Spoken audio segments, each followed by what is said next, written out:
Investigations found that almost 700 complaints were made about the surgery centre in Stevenage while it was being run by a private company. The centre was operated by building firm Carillion but has since returned to NHS control. Shirley Flavel, who had a procedure on her eye at the centre, complained after receiving a letter about an appointment that made no sense, as her husband Eddie explains. Shirley's been getting appointment letters through, Mr. Vacant.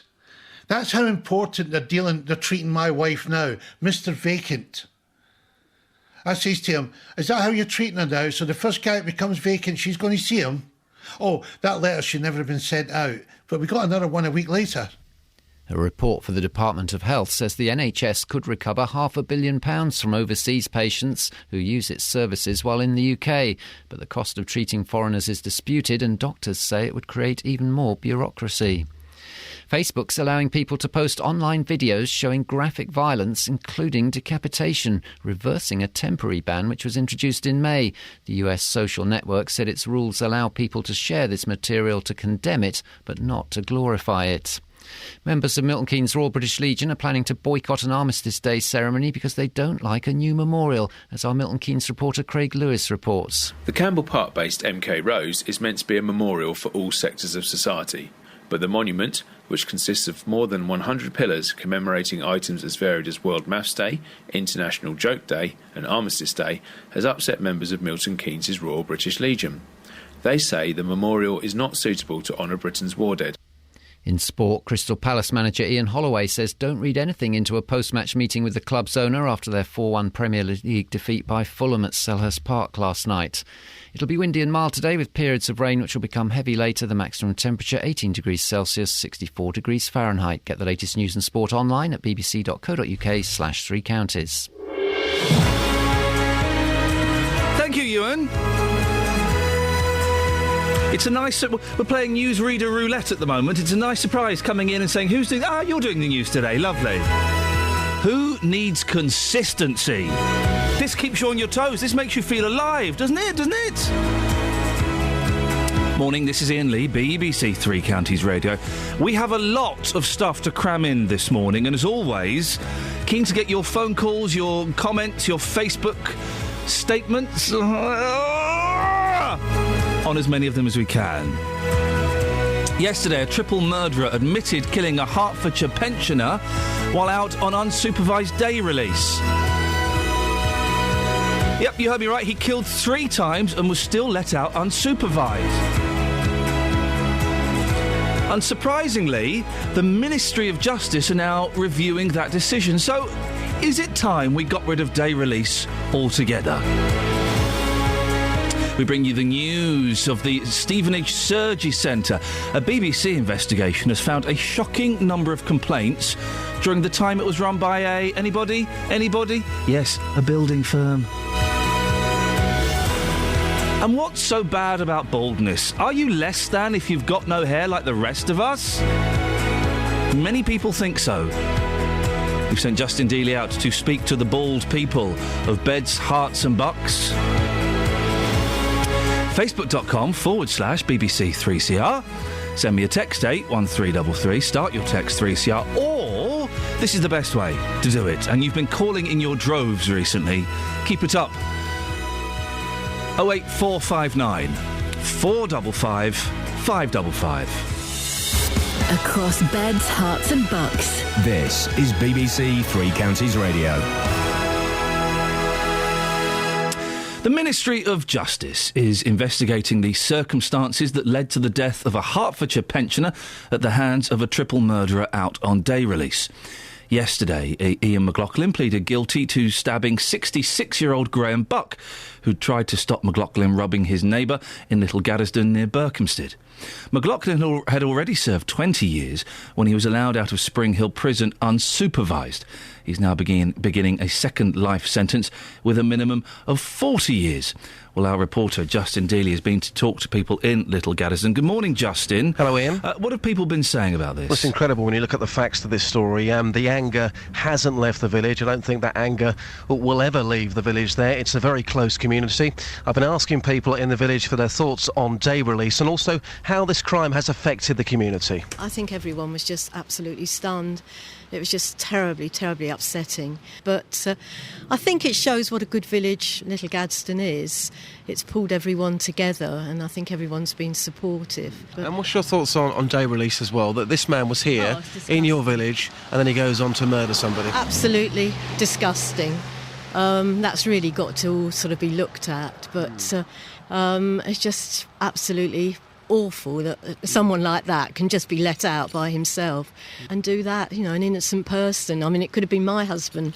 If you heard someone shout for help, you'd go and help. What's your reaction to the sentencing this afternoon, sir? My reaction is that you should throw away the key. The man was out of jail. He probably had no business to be out of jail as a convicted murderer, so I can't imagine why he shouldn't have stayed there. A real sense of anger here still, isn't there? Yes, because it was a completely pointless death at the end of the day. Completely pointless. Life should always mean life. If you've taken a life, then you should be in prison for forever. You shouldn't be given the opportunity to go and roam around willy-nilly, not under control. Is it hard to believe that he came here to this village, this tiny little village in Hertfordshire, commits the murder, and then books a taxi?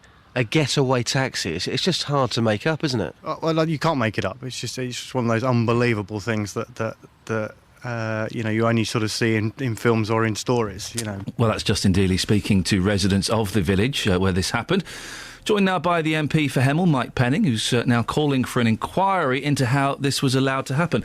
Morning again, Mike. Good morning. Now, you wrote to the Justice Secretary about this matter before the trial. What did you say? I wrote to the Justice Minister as soon as the arrest took place, and it looked like this was the gentleman that was responsible, and I said we have to have an inquiry to find out how the justice system has let down the Buck family, and this man was allowed to roam willy-nilly, as you've heard before, and then commit this abhorrent murder. I've written to him again today, thanking him for instigating the inquiry. I think the whole report should be made public, and we should look very, very carefully into how day release works, because it's frankly letting down not only the Buck family but other people.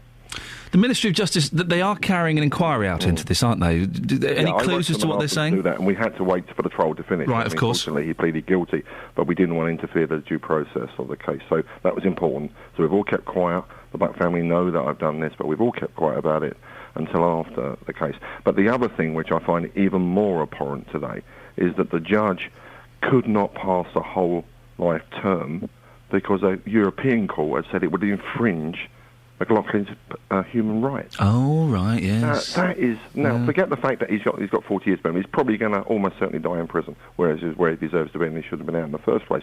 However, what on earth is going on when this person's human rights is put in front of natural justice? I just find that really, really difficult. So I've written to the Attorney General this morning as well. I'm a busy man writing this morning, asking him to call the court papers to see if there's any way he agrees with me, and probably the whole country, that they will be unduly lenient by not giving them the whole life term, and see if we can go back to the Court of Appeal on leniency. It's just absolutely ridiculous. Not only have we had the murder on a person on release that's been murdered on two separate occasions, he murdered someone else, so he's done it twice on two separate occasions. Now we've had the situation to rub salt into the wounds that the judge actually said in court, I would give you a whole life term, but I can't because of your human rights. Now, I don't blame this judge, it's the European judge where the problem occurred, and of course we need to address that as well. From all accounts, Mike, from what I've heard and what I've read, Graham Buck, the 66-year-old gentleman who was murdered, was just a lovely, helpful bloke who was going to help a neighbour and was thoroughly decent. I think we all would love to think that we would have done exactly what Graham did. He heard a cry for help from his neighbour, from someone who had actually been in prison himself, but come back and served his time, and went to help that person in that. I actually think that his neighbour would have been killed if Graham hadn't have gone there, because it had already been tied up. It had already been, it was being robbed. I mean, he had been threatened, etc., etc. And this guy was a clear, blatant murderer before. How on earth has the system let us down so much so that he was released again to murder a great man, a great father, a great husband like Graham? You say you've been in touch with the Buck family. How are they, and what would they like to see happen? I haven't spoken to them since the court case, because obviously I think it's important, and actually Karen has been on TV and done some interviews, and I fully respect one. Well, I wrote to them straight after the arrest, of Locklear and said, this is what I'm going to do. And of course they are very grateful. And I understand that the Secretary of State for Culture, Media and Sport has also been in contact with the family, with quite right and proper. But we have to make sure, and I think the Buck family, I can't speak for them, I would think they would want to make sure this can't happen again. We always say this after these cases, but the justice system has let this family down, and we have to stop it, and we have to do everything we can to make it safe. Mike, nice to talk to you again. Hopefully we can get you on for something a little bit more jolly next time. That's MP for Hemel, Mike Penning. Well, the Justice Secretary Chris Grayling has told this show it's the government's clear view that the whole life tariff should be available for the most serious offenders. That is the position clearly stated in our law. The domestic law on this has not changed. We are considering the government's response to the recent ruling, but this in no way alters the fact, and courts should continue to impose whole life tariffs where they wish to do so. Well, simple question. Should a life sentence really mean life? It would be hard to find anybody, I think, who would disagree with that. This Mr. McLaughlin, who murdered 2 people already, was out on day release. Should we just scrap day release for prisoners who've committed murders? Should we? 08459 455 555.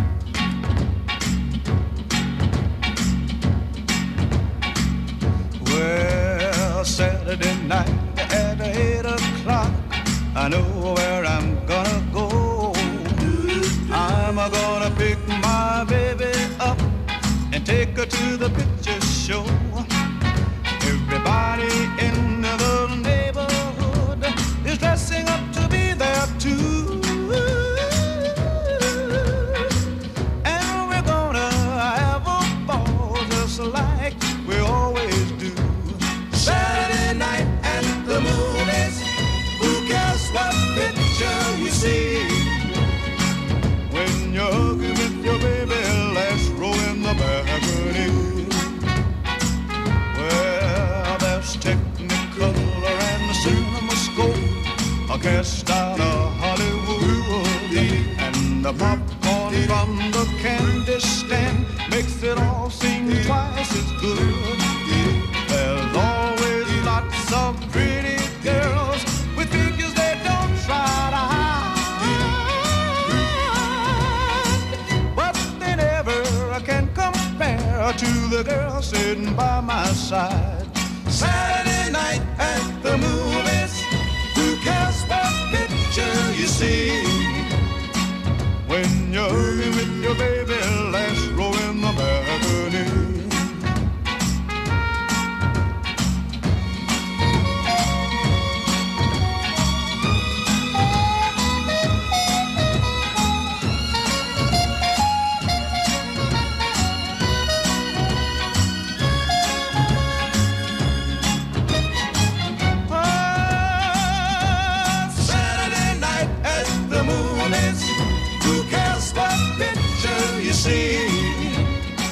When you're hugging with your baby, let's roll in a balcony. Whoa, Saturday night at the movies, who cares what picture you see? When you're hugging with your baby, let's roll in. Morning, this is Iain Lee, BBC Three Counties Radio. We'll be talking about baldness later on. The scientists have found a cure. A cure, though, by using the word cure, it makes it sound like it's some great malady, it's some great disease. Oh no, I've got baldness. Oh. If you are bald, listen, I've got a thick head of hair and touch wood, it's staying there. My father had a thick head of hair. The worst I'll suffer is I'll go grey. I can handle that. But if you're bald, do you feel any less than? Do you feel different? I'm averting my eyes from Toby Friedner, who's in the studio next door to me, because he ain't got a hair on there at all. There's hardly anything. 08459 455 555 is the telephone number. If you're bald, if there were a cure for it, would you go with that cure? Travel news for beds, cards and bugs. BBC Three Counties Radio. Queues on the motorway already? Yep, M25 clockwise 23 for South Mims up to Potters Bar 24. The reason you're caught up in those queues is that part of your journey to work. They've been quite late finishing the overnight works. There's already queuing. Quite slow actually from London Coney from as far back as that from junction 22. Stay with us for updates on that. Train's off to a good start though. Bill Sheldrake, BBC Three Counties Radio. Thank you very much.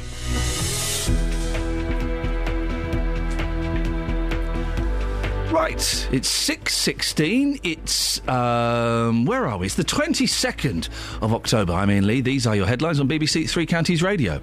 A double killer who murdered a pensioner in a Hertfordshire village is beginning a second life sentence with a minimum of 40 years. The BBC Three Counties investigation has found that almost 700 complaints were made about the surgery centre in Stevenage while it was being run by a private company.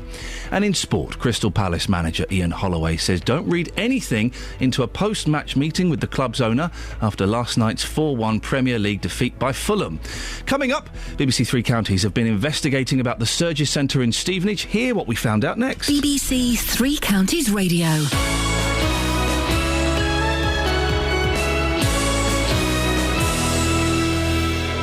Every consumer problem has an unhappy customer. They've actually deleted the main account instead of attaching my one to it. We ordered it, and when we got home we checked the measurements and it just will not fit. A company. We've asked the council, now they come up with a new excuse. It's not them, it's down to the highways. And he said, well, I'm sorry, that's your policy. Oh, well, maybe next time you'll learn not to open the box. And me getting to the bottom of it all. And they confirmed that they would return my excess and that my no claims bonus would not be affected. The JVS show fights for your rights and tackles your consumer problems. Weekdays from 9, BBC Three Counties Radio. Now, here's a story that we've looked at several times, that new information has come to light. The BBC Three Counties investigation has found that almost 700 complaints were made about the surgery centre in Stevenage while it was being run by a private company. The centre was operated by building firm Carillion, but has since returned to NHS control. Our reporter Toby Friedner has been looking into this. Before we get to the latest revelations, Toby, just give us the background to this story, please. So in October 2011, Cliny Centre, which is a company owned, as you say, by the building firm Carillion, began running the surgery centre, which is on the site of the Lister Hospital in Stevenage, and they offered things like joint operations and eye surgery and outpatient eye care, amongst other things. But there were lots of problems from the start. We know that 8,500 patient records were lost, for example, and poor administration of appointments affected patient care. And as you would imagine, people started to complain.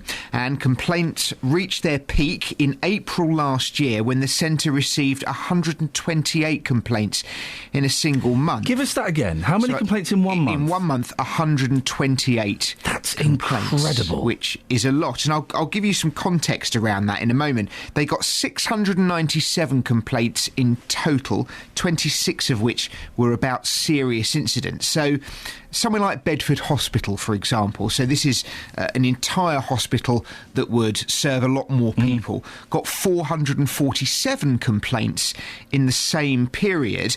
I also got some figures from the Lister, the QE2, Hertford County and Mount Vernon Cancer Centre. Combined in that period, so about 19 months, they got just over 1,500 complaints. So that gives you an idea of the scale. It is incredible. What were the nature of these complaints? So there was a whole variety of issues, from patients getting pressure ulcers to problems transferring patients that were in bad health, fractures following a fall, complaints about equipment, delays in treatment and diagnosis, things like that. And as well as this, the Care Quality Commission, which inspects hospitals, published a total of 6 reports based on inspections between November last year and September this year, which were all critical of different areas of the centre's performance. And in turn, GPs in Hertfordshire stopped referring new cases. Now, one person who complained is Shirley Flavelle. She's from Stevenage. And just before the bank holiday weekend in August, she went in for a procedure to drain fluid from her eye. But as sometimes can be the case, the eye got infected. It was like acid in my eye. It was burning and burning and burning. And he said to me, it don't look very good. I had like what I called a Halloween eye. It was all bright red and hanging and horrible thing. And, you know, it just progressed from there, really. So the following morning, she went back to the surgery centre to get help. But help was a long time coming. And from then onwards, it became a waiting game. We waited over 5 hours then before I eventually got out. And we came home and I just couldn't do anything. I just sat about because it was in such a state. And Monday morning I woke up and I said to Eddie, I can't stand this anymore, Eddie. I cannot see a thing out of that eye. Everything is black. I said, and the pain is unbelievable. That's when we went back to the surgery centre. Well, Lister then, because surgery centre wasn't open, and we had to go through all the paraphernalia. And it wasn't open because it was a bank holiday. That's right, yes, they don't open on bank. There wasn't even an eye person that they could get to come to the surgery centre. No one was on call. Now, there were also mistakes made in the administration of her follow-up appointment, which meant that Shirley got some strange letters, as her husband Eddie explained. Shirley's been getting appointment letters through, Mr. Vacant. That's how important they're treating my wife now, Mr. Vacant. I says to him, is that how you're treating her now? So the first guy that becomes vacant, she's going to see him? Oh, that letter should never have been sent out. But we got another one a week later. Nobody's listening to us. So what's happening now? Well, on the 14th of September, the NHS completed a deal to buy back the surgery centre from Clinicentre, this company that's owned by Carillion, for 53 million quid. And since then, the centre's been running at around 60% capacity, and local GPs haven't started referring new cases back to the centre as yet. Now, I know that here at Three Counties we've been trying to get Carillion on the show in the past. What have they said recently? Have they said anything about this? They have said something about this in a statement. We've asked them for an interview. In fact, we've asked them for an interview on 5 separate occasions now in the last month and a half or so, and each time they have declined, but we will keep asking. No, do. I think it's shocking and shameful that they won't come and talk to us about this. Well, this is what they say in the statement. They say complaints at the Lister Surgery Centre reached a peak 6 months after opening, with 128 complaints raised in April 2012. They were thoroughly investigated and measures were put in place to prevent similar issues arising again. A year later, by April 2013, the figure had reduced to 21 complaints raised in a month, and in Clinicentre's last month of operation at the surgery centre, just 5 new complaints were raised. Toby Friedner, thank you very much indeed. If you want to have your say on that, you can do, of course, 08459 455 555. You can go to facebook.com/BBC3CR. This is BBC Three Counties Radio. Here are the Beatles.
Someone told me the other day that the Beatles took drugs. I'm not having any of that. I'm not having any.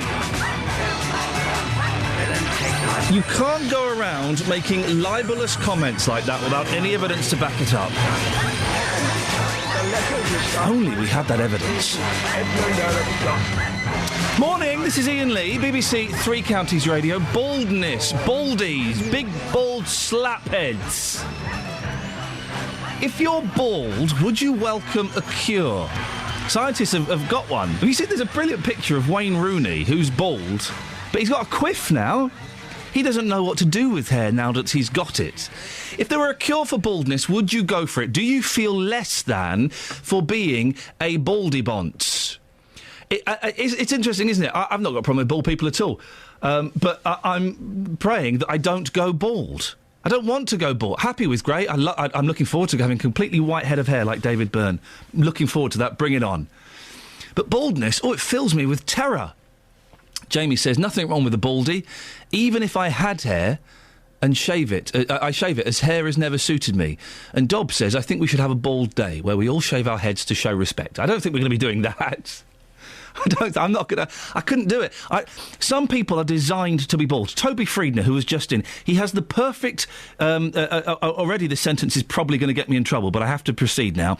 The perfect kind of round head that fits being bald. The Mitchell brothers, so you can see their picture on the Facebook page. They are designed to be bald.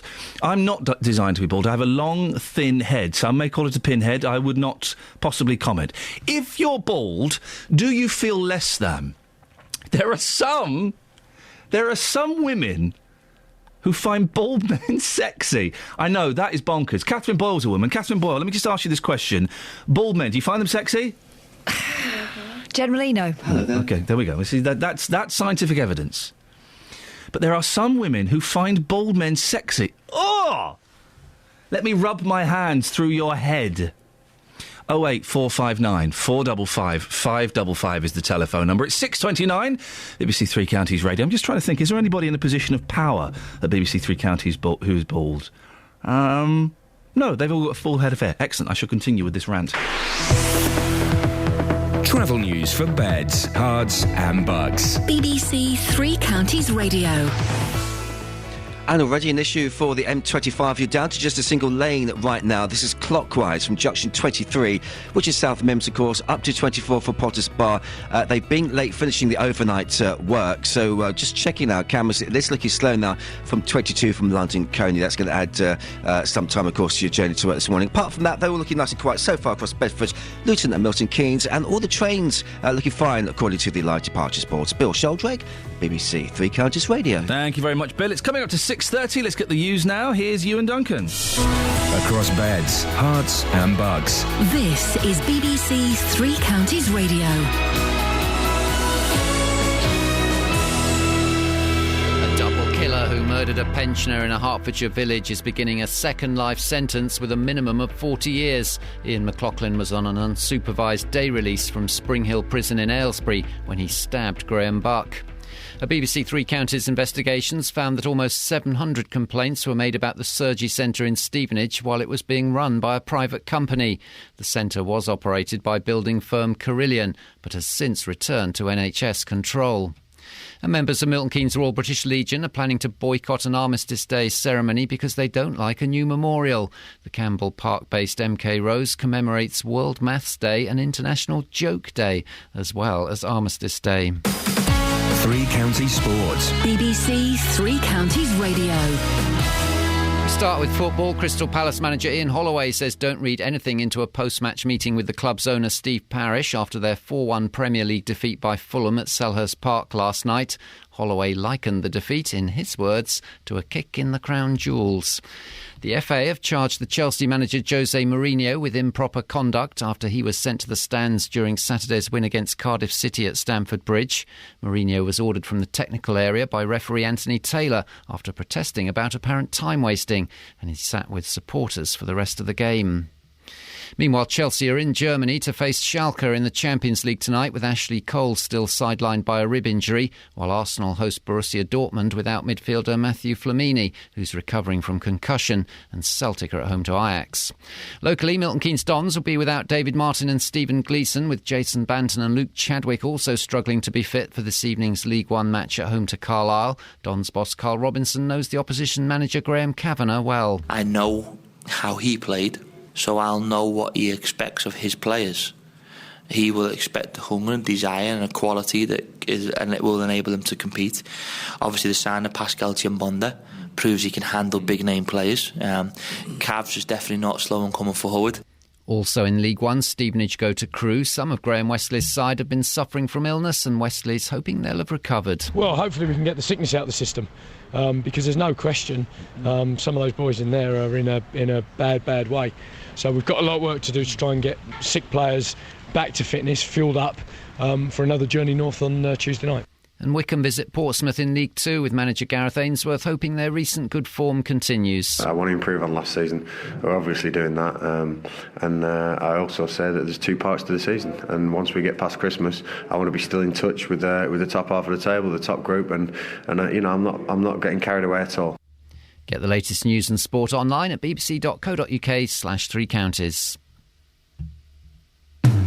Call 08459 455 555. Thank you. BBC Three Counties Radio. There was a pause there. The pause, let's be honest, I believe in honesty in certain situations when it gets me out of an awkward position. So, we weren't listening to the news, were we, Catherine Boyle? I was always half listening. I wasn't.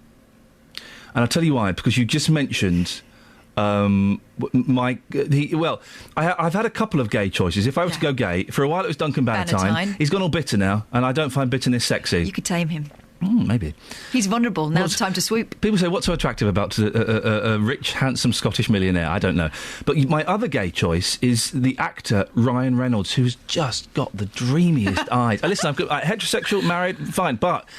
Oh, Ryan Reynolds, if we ended up in a bar together, who knows what could happen? Do you want to come up to my hotel room? It's 431. Oh, Ryan, I shouldn't. Let's just go up for a nightcap and a cuddle. Well, I bet you wish you'd been on his flight recently. Oh. The reason why we missed that is because I snorted reading this story. Yes. Movie hunk Ryan Reynolds. Ooh. He's so delicious. Had to strip off on a plane after a drunk passenger threw up over him. Hey. The Safe House star, 36, was splattered by a woman in front of him. Happy breakfast, everybody. Hang on, the woman in front of him? Yeah. How did she do that? So she didn't get he didn't get the full thing. He just got the splatter. Yeah. Got some splashback. We've all had splashback. Worse. Yes. Had to pull off his stain. He had to what? Had to do what? I've heard of emergency... Should I put some music on while I had to pull off his stained top while flight attendants tried to mop up the mess. Well, yeah. Angry Reynolds. Oh, he was angry. He wasn't gracious. Flying to New York from New Orleans, from New York, with wife Blake Lively. We don't talk about her. Who? Was seen bare-chested before pulling another shirt from his bag. He doesn't wear a vest. I once went into a hairdresser's with a picture of Ryan Reynolds and said, I'd like my hair like him, please. And they said... They said what? They said, oh, yeah, of course you would. And then I guess came out with their usual haircut. The reason I snorted is because we've all sat on planes with stuff on our tops that we didn't want to be there. Yeah. Or I sat on a fork for the entire flight to Spain once. Sorry? I didn't realise it was a Spanish airline. And she didn't tell me that it was a proper fork as well. Those are the days when you could use real cutlery. Yes. And she dropped a fork down the back of my chair. I was sitting on the way there, like the Princess and the Pea. Except I clearly wasn't a princess. The last time I flew was coming back from America, and you have a little economy, of course, cattle class. You have battles over the armrest. Now, it'll be interesting to find out the legal rights as to who owns what armrest. Because what are the rules on that? Is it like side plates at the table? The one on your left. Well, but someone's always going to lose out, aren't they? Anyway, I was in the middle, and there was a guy next to me at the window. And I had both armrests, because I'm in the middle. You should. Yeah, should do. I'm the king. And then he came and sat down, and as he sat down, he took my armrest, my right armrest. OK, fine. So there was a little bit of space, and I put a little bit of my arm on there. That's fine. And then he was nudging me. He was actually nudging me. So my arm fell on my lap. OK, fine. That's fine. OK, you've said this is an 8-hour flight. I can deal with this. As soon as his left arm lifted off the armrest, I'm back. And I took off the whole armrest. And he then put his arm back, and there's a little bit of a tug-of-war going on with the armrests. And then his meal came. I had a vegetarian. I had a vegetarian meal, so my meal came first. I finished it. He had his meal. Oh, all the time you're thinking. Yeah, I'm going to get back in there. I'm getting back in there. He then lifted up his arm. I put my arm on the armrest. I then pretended to fall asleep. Okay, I pretended to fall asleep. I was 39 years old when I was doing this. I pretended to fall asleep, so I'm pretending to be asleep with my iPod in. It's not on. I'm completely aware of what's going on. And he's holding a drink. He's got a hot drink. And with the other arm, he starts doing the nudging thing, and this guy's asleep. Wow. But I lock it. I've got arm lock on now. He's thinking, this guy's asleep, he's got arm lock. So he's really pushing it. He pushes so hard, okay, his drink pours all over him, and he goes, he swears, "I'll flip it out!" Bull! Does that? You won, then. And I kind of pretended to wake up and went, "Oh, you're right." And then I gave him the armrest. I'd won. You know what you could have avoided the whole thing just by gently stroking his hand. If there's a lawyer listening, who owns the armrests on tubes, trains, buses, and of course aeroplanes? The answer is not Iain Lee. 455 555 is the phone number. Now, we're talking about baldness. The reason we're talking about baldness, it's in lots of papers. Scientists have found a cure for baldness. Which is, I think, is great news. It's an illness. Well, I think it's great news. I don't want to, be blinded by the light when I'm driving along. I like bald people. I just don't want to date one. They try too hard. I really think... This is a generalisation. This is, or completely true. This is fact. Right. This is fact. They try too hard to say, "Hey, I've got no hair, but I don't care. I don't mind not having hair. I'm not jealous of your hair. I'm not jealous." Of course they're jealous. Of course they're jealous. What's the alternative? Wigs? Comb over? We don't get the comb over anymore, do you? Or the island. Do you remember when Phil Collins had the island, where it had all gone round the side? Yeah. And you just had the little fringe bit at the top? Yeah. See, if I went bald, I wouldn't mind the bit where you've got the hair around the side, the Larry David. I would grow that quite long. You see, my brother-in-law calls that his Krusty the Clown, if it grows too long. I like a bit of that. I do also like... the thing I do like is the bald ponytail. Mick Fleetwood. Mick Fleetwood's got a bald ponytail. A defiant ponytail. We'll be talking about this with Justin later on, who is... well, anyway, I don't know what his feelings are against bald people, but I'm not a massive fan. He's into hair. He does like hair. Safe to say. A lot. Go on, what have you got? I have got someone getting upset about that cooking programme, really. When did baking become telly? Oh, well, one of the... a chef has apparently revealed who the winner is. Oh, it's the fit one with the eyes. Oh, OK, right, yeah, OK. Oh, here's a revelation. If you're struggling with debt, poorer people should be encouraged to save rather than borrow, says a committee chaired by the Bishop of Birmingham. Who's that giggling away? I don't know, but... Who's that? Hi, it's Ruth. Oh, hello, Ruth. Hello, Sorry, you just seem to have joined the conversation. Just saying this bishop sorted out the poverty problem. So if you're poor, don't spend too much money, try and save some. Your money. Good I luck. was just surprised. They all say that, but if you're poor, you haven't got the money to save in the first place. Exactamundo. There's the rub. What have you called in for, Ruth? About bald men. Yes. Horrible, aren't they? Let's get rid of them. No, send them to the Isle of Wight. What? No. My husband, he hasn't got a lot of hair. Yeah. It's like a monk's head. So yes. He shaves it all off. Yeah. Because it makes him look a lot younger. And all the people at work commented how young he looks. He does look a lot younger. But imagine how young he'd look if he had a full head of hair. No. I was looking at his old pictures and no, I prefer him bald. Can I ask a personal question? Oh, go on then. If it's too much, say, and we'll back away from it. Okay. Is it true? Can I? Yes, I can ask this. Can I? Is it true what they say about bald men? What do they say about bald men? Oh. They're very virile. Oh, definitely, yes. There we go, Ruth. Thank you very much for being a good sport. OK, well, that's Ruth there. So Ruth is sticking up for a bald, virile husband. Balding's a bonus for Ruth.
Elton John, of course, been battling baldness for years. He's probably single-handedly advanced bald technology more than any other person. He must have chucked millions into it. John Shaw on Facebook says, I've been bald for 30 years. Being bald is character building. I would not change it even if I could. It's character building, you see. That means you have to suffer. If you're building character through adversity. No. You can do better. Stephen says, unlike Mr. Lee, I don't have a hang-up about my looks, so I don't mind being a slaphead. Diane says, my husband is completely bald. I've never known him with hair. It's not what you look like that counts, but your character. After all, beauty is only skin deep. Yeah, but hair is head deep. Or something. Jenny says, I've no problem with men with male pattern baldness, but the monk head look doesn't appeal. There was a band in the 60s called The Monks. This is true. The band called The Monks. They were all served in Vietnam, and then they got together and called themselves The Monks. And their gimmick was they shaved their heads to look like monks. Isn't that brilliant? But Jenny continues, but like many middle-aged women, I have thinning hair and don't feel comfortable with it at all. It's different for women than it is for men, isn't it? Of course it is. Socially and I would imagine emotionally. 08459 455 555. Baldness in men. Bad or a bonus? Travel news for beds, cards and bugs. BBC Three Counties Radio. If you use the Hertfordshire section of the M25, leave earlier. We've got some queues going on. It's slow from 22 London Coney right up to Potters Bar 24. The reason for that is you've got lanes 2 and 3 closed between junctions 23 and 24. They're being quite late finishing the overnight works. The rest of the roads looking okay. Bit of a train issue. I'm just going to get the live departures boards for departures from Stevenage Station. You've got a reduced service between Peterborough and Grantham. That's due to overhead line problems. Bill Sheldrake, BBC Three Counties Radio. Big up yourself, Bill. 6:46. It's Tuesday the 22nd of October. I'm Iain Lee. These are your headlines on BBC Three Counties Radio. A double killer has been jailed for 40 years after he murdered a man who was trying to protect his neighbour in a Hertfordshire village. A BBC Three Counties investigation has found that almost 700 complaints were made about the Surgery Centre in Stevenage while it was being run by a private company. And the FA have charged the Chelsea manager Jose Mourinho with improper conduct after he was sent to the stands during Saturday's win against Cardiff City at Stamford Bridge. If you want to, coming up, we'll be talking about Milton Keynes war veterans who are threatening not to attend this year's Armistice Day ceremony. Hear more after the weather with Kate Kinsella. Beds, Herts and Bucks weather. BBC Three Counties Radio. Well, it's a very mild start to the day. The temperature overnight barely dropped down at all, and this morning we're already in the mid-teens. So temperature-wise, we're not looking too bad at all, and throughout the rest of the day it will get just a little bit warmer, so staying mild throughout. Now, if you haven't had any rain already, it was not too far behind any light rain we've had. We may get some heavier bursts as we head through the course of the morning, and some strong gusty southwesterly winds as well to accompany those showers. So it's not going to feel too pleasant, but the temperature, remember the temperature the whole time, it is going to stay mild. Now, as we head through this evening, some further outbreaks of rain, particularly towards the early hours of tomorrow morning. They could potentially be quite heavy, maybe even a rumble or two of thunder mixed in there as well. But again, another mild night, the temperature not dropping down too far at all, the minimum to between 14 and 15 Celsius. For tomorrow, we've still got some heavy thundery showers around first thing, but they will gradually move out of the way, and we'll get some clearer spells in the afternoon, so some sunshine, some brighter weather, and finally that wind will start to ease. It's still staying mild though, with a maximum of 17 Celsius, and that's your forecast. Every weekday from 12, Nick Coffer brings you... 30 years ago, Doug Moody set up the Greenbank Music School in Luton with a philosophy that music should be fun. It was getting other people involved, just doing everything. I'm just a person that just loves to do things. Nick Coffer. EOS have decided that for their September show, they'll be performing their version of the Tony Award-winning musical Rent. 525,600 minutes. Quirkology follows the clumsy, endearing life of Rupert Quirk. A lot of people have actually said, he's just an exaggerated version of yourself. Nick Coffer, weekdays from 12 on BBC Three Counties Radio.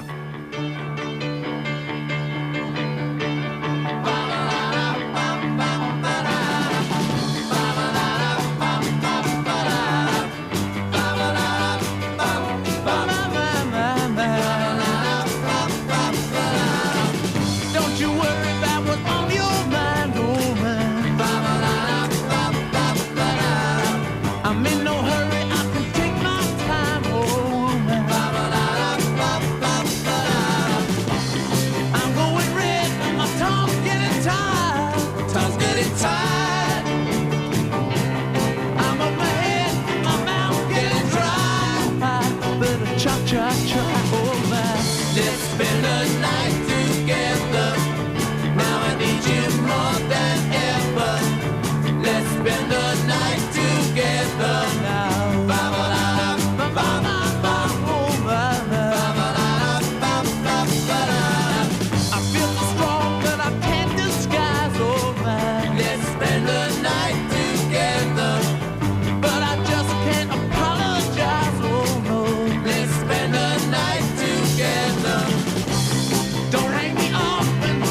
See, any respect I may have had for the Stones went because of this song. Do you know why?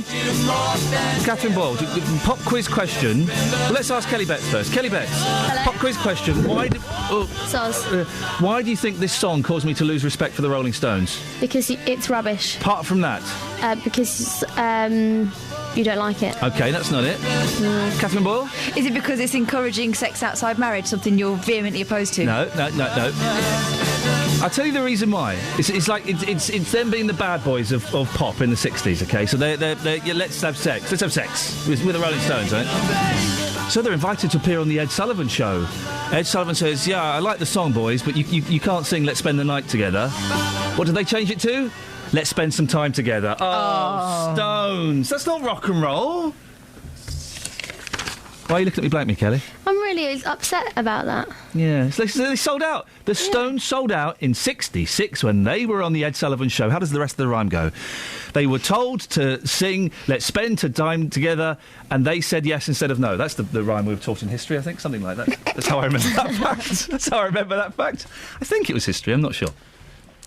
08459 455 555. Milton Keynes war veterans are threatening not to attend this year's Armistice Day ceremony as they don't like the area's new memorial. Members of the local Royal British Legion say they'll boycott the event in Campbell Park as the MK Rose, a memorial made up of 140 pillars dedicated to separate causes, is unsuitable. Well, Ken Wiscard is from the Jubilee branch of the British Legion. Ken, why won't you be attending the ceremony? Well, it's possibly... it's my own opinion. It's not the British Legion's opinion at all. But the reason my own branch won't join it, is that we've all got our own memorials to go to, for one. And I'm not very pleased with the way it's not really a memorial. It's really a garden of remembrance, I would say. This is the one in Campbell Park? Yeah. And what's wrong with the Garden of Remembrance? That sounds like quite a pleasant thing. Why do you think that's inappropriate? Nothing's wrong with the Garden of Remembrance, but it's not somewhere you go to dip your standards on Remembrance Day. It's been suggested that there might be a problem because lots of these there are more than 100 pillars, and while there is one dedicated to Armistice Day, there are also there's also a pillar dedicated to World's Maths Day and International Joke Day. Yeah, well, I think it's we've got a war memorial being built on Copper Hill, which Jubilee will be a branch, and which will be attending. Newport Pagnell have got one, which they will attend. There's about 5 branches all around Milton Keynes, which the members of the British Legion will be attending with their standards. And the idea is to pay tribute to them that sort of fought and died for us in previous wars. The memorial in Campbell Park, though, was billed, wasn't it, as sort of being the central gathering point for memorials around this? Yeah, but there was no consultation with anyone at all. It was just put there. And so you definitely won't be going, but you will, of course, be remembering those who've fallen on Remembrance Day, won't you? Of course, we will. We will all be attending a proper war memorial. OK, Ken, thank you very much indeed. The proper war memorial, of course, which will not be, according to Ken Wiscard from the Jubilee branch of the British Legion, be the event in Campbell Park. 08459 455 555. Dave is in Luton. Good morning, Dave. Good morning, Ian. Dave, are you a baldy? Well, I'm losing hair on the crown and at the front. So, yes. I've still got plenty of hair. Well, how much have you lost? Well, I haven't lost a lot. But you've lost enough. You can see it at the front and you can see it at the back. If I were driving down a road on a sunny day and you were on the pavement and the sun hit your head, would your hair be able to absorb the sun, or would your bald spot blind me? It'll blind you. So you're bald? No. You're bald? Well, no, I've still got hair. Well, no. No. Baldness is where you lose all your hair. No, it isn't. No, Dave, no, it isn't. Of course it isn't. Baldness is where you lose bits of your hair at the very least. Well, I'm not bald. Go on then. OK, but what's the matter with baldness? So you are bald. Well, the fact, David, that you've taken so long to put your hands up and say, my name's Dave in Luton, I'm a baldy. You're ashamed of yourself. No, I'm not ashamed of myself. You're ashamed of your heritage, your bald heritage? No, I'm not. I'm not ashamed of my age. That is... Heritage, I'm not ashamed of it. Okay, so Dave, what I want you to do is I want you to raise your right hand, and I want you to say, my name is Dave in Luton, and I'm a baldy bonce. Oh, no, I'm not. Because I've got hair. People say... You're losing your hair. Well, you're not bald then, are you? No, you don't have to have no hair to be bald. You can have lost your bits of your hair to be bald. So you're ashamed to admit what you are, Dave. No, I'm not ashamed to admit I'm bald. It's my age. No, I'm not one of these that's gone out and shaved all my hair off to look hard. I very much doubt you could look hard under any circumstances. Oh, really? Yeah. Oh, really? Really? We'll have to meet one day, you know. I'll have to come up that on... Three Counties Radio. Well, if it takes you that long to remember what it's called, it'll probably take quite a while for you to find the building. So, David. Yeah. Give me a favour. Slap your forehead. Baldy! You can hear it! I can hear it! Not. That's like you slapping someone's bum! Hold on. I'm slapping my hair now. Yeah, I can't hear that, but you slapped your head and it was bald. Because I'm slapping my hair. Yeah, but slap the bald bit of your hair. I'm getting angry now. Hang on a second, Dave. Yeah? Are you the Dave that I banned the other day? Oh, here we go. Yeah, you're the one that left me and Dennis and that other gentleman talking to ourselves yesterday. Okay. Can you please... You are banned for the rest of the month. Can you please stop phoning the show and hassling my staff, David? Otherwise I'll have to get the authorities involved, OK? Oh, what authorities, though? You don't want to know. Travel news for beds, cards and bugs. BBC Three Counties Radio. It's a busy one. We now have something for the M1 London bound. One lane closed off by an accident from Watford Junction 4. As you're heading up towards from Junction 5, up towards Junction 4. It's looking slow now from Junction 6 from Bricket Wood. I can't see the accident on the cameras. I've been looking for it, but it appears to be closer to Junction 5. Further updates to follow. Also, 2 lanes closed in the M25 clockwise. They've been a bit late finishing those overnight works. So between Junctions 23 and 24, you've got lanes 2 and 3 shut. In the ongoing work section, you're just down to a single lane. That's causing some hold-ups. And still a possible disruption with East Coast services between King's Cross and Leeds due to overhead line problems that might affect your journey if you're heading out from Stevenage, for example. Bill Sheldrake, BBC Three Counties Radio. Bill, thank you very much indeed. Listen, Dave obviously had a problem with being bald. The fact that he was uncomfortable admitting he was bald. If you've got a space of a head, hairless head, the size of a 50 pence or bigger, you're bald. Listen, I'm not knocking baldies, OK? There may be a cure coming your way soon. Local and vocal across beds, hearts and bucks. This is BBC Three Counties Radio.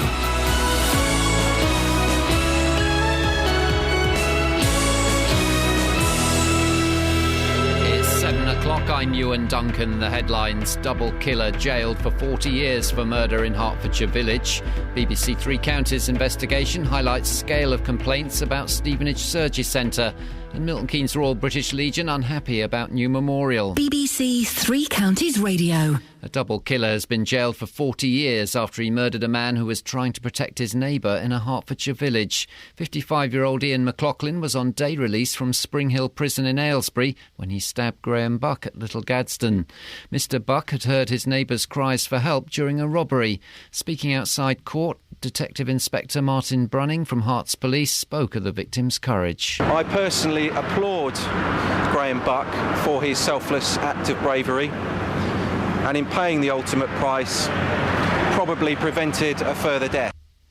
A BBC Three Counties investigation has found that almost 700 complaints were made about the surgery centre in Stevenage while it was being run by a private company. The centre was operated by building firm Carillion, but has since returned to NHS control. Shirley Flavel complained about having to wait while in pain for follow-up treatment to an eye infection. It was like acid in my eye. It was burning and burning and burning. And he said to me, it don't look very good. I had like what I called a Halloween eye. It was all bright red and hanging and horrible thing. A report for the Department of Health says the NHS could recover £500 million from overseas patients who use its services while in the UK.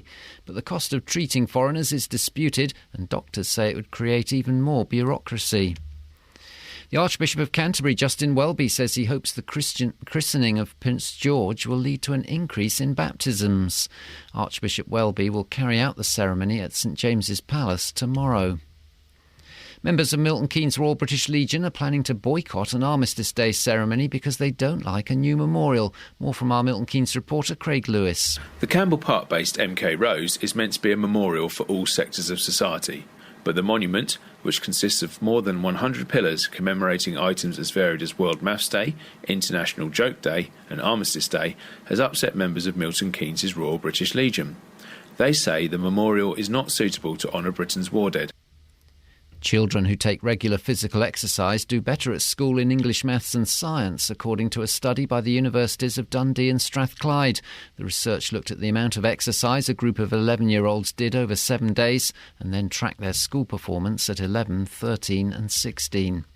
In sport, Tony Mowbray's left Championship side Middlesbrough with the club 16th in the table after one win in their last 10 games. It'll be windy and mild today with periods of rain. Maximum temperature 18 degrees Celsius, 64 degrees Fahrenheit. Get the latest news and sport online at bbc.co.uk/3 counties.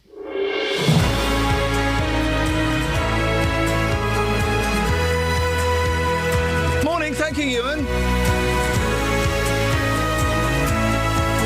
3 minutes past 7, it's Tuesday. It's like the 20th or something, the 22nd of October. It's almost 2 months to Christmas, exactly. How exciting is that?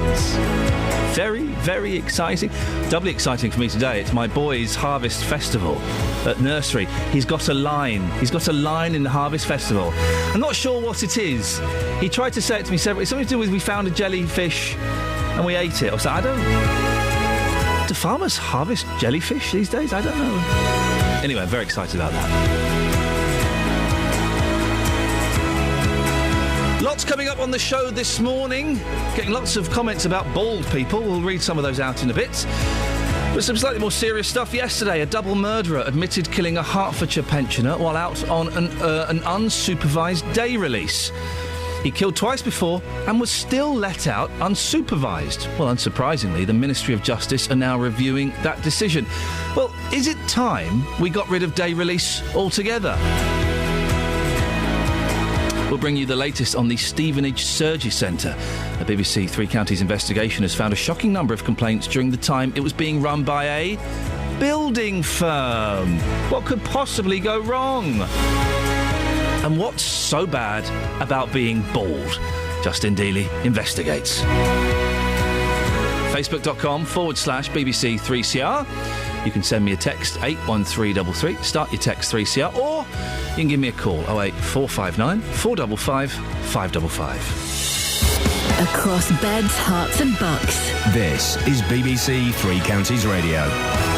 Don't forget, of course, if you see Justin Dealey out and about on the streets today, if you go up to him and point to him and say, "You're Justin Dealey, I claim my free sandwich," he will have to buy you a sandwich. That's the rules. The 22nd of October. Now, Hemel MP Mike Penning is calling for a wholesale review of the day release system following the death of a little Gaddesden man at the hands of a double murderer who was allowed out unsupervised. The Ministry of Justice is reviewing the decision to grant Iain McLaughlin that privilege. He used his freedom to track down a former inmate and try to rob him. When the man's neighbour, Graham Buck, intervened, McLaughlin stabbed him to death. Here's what Mike Penning told us earlier this morning. I wrote to the Justice Minister as soon as the arrest took place and it looked like this was the gentleman that was responsible, and I said we have to have an inquiry to find out how the justice system has let down the Buck family, and this man was allowed to roam willy-nilly, as you've heard before, and then commit this abhorrent murder. I've written to him again today, thanking him for instigating the inquiry. I think the whole report should be made public, and we should look very, very carefully into how day release works, because it's frankly letting down not only the Buck family but other people. What do you think, day release? Does it work? If you have personal experience with this, or just a strong opinion, I'd love to hear it this morning. 08459 455 555. Should people who have perpetrated certain crimes, violent crimes, I'm guessing, murders, sexual assault, should they be allowed out on day release? 08459 455 555. Well, we sent our reporter Justin Dealey to Little Gaddesden after yesterday's sentencing. Here's what people in the village had to say. What's your reaction to the sentencing this afternoon, sir? My reaction is that you should throw away the key. The man was out of jail. He probably had no business to be out of jail as a convicted murderer, so I can't imagine why he shouldn't have stayed there. A real sense of anger here still, isn't there? Yes, because it was a completely pointless death at the end of the day. Completely pointless. Oh, it's horrible. People were really so surprised, so angry as well that something like that had happened, that he'd been let out of prison on day release. Dreadful. Do you think that anybody who is found guilty of murder should not be allowed out on day release ever? Ever. No, never, ever. Just horrible.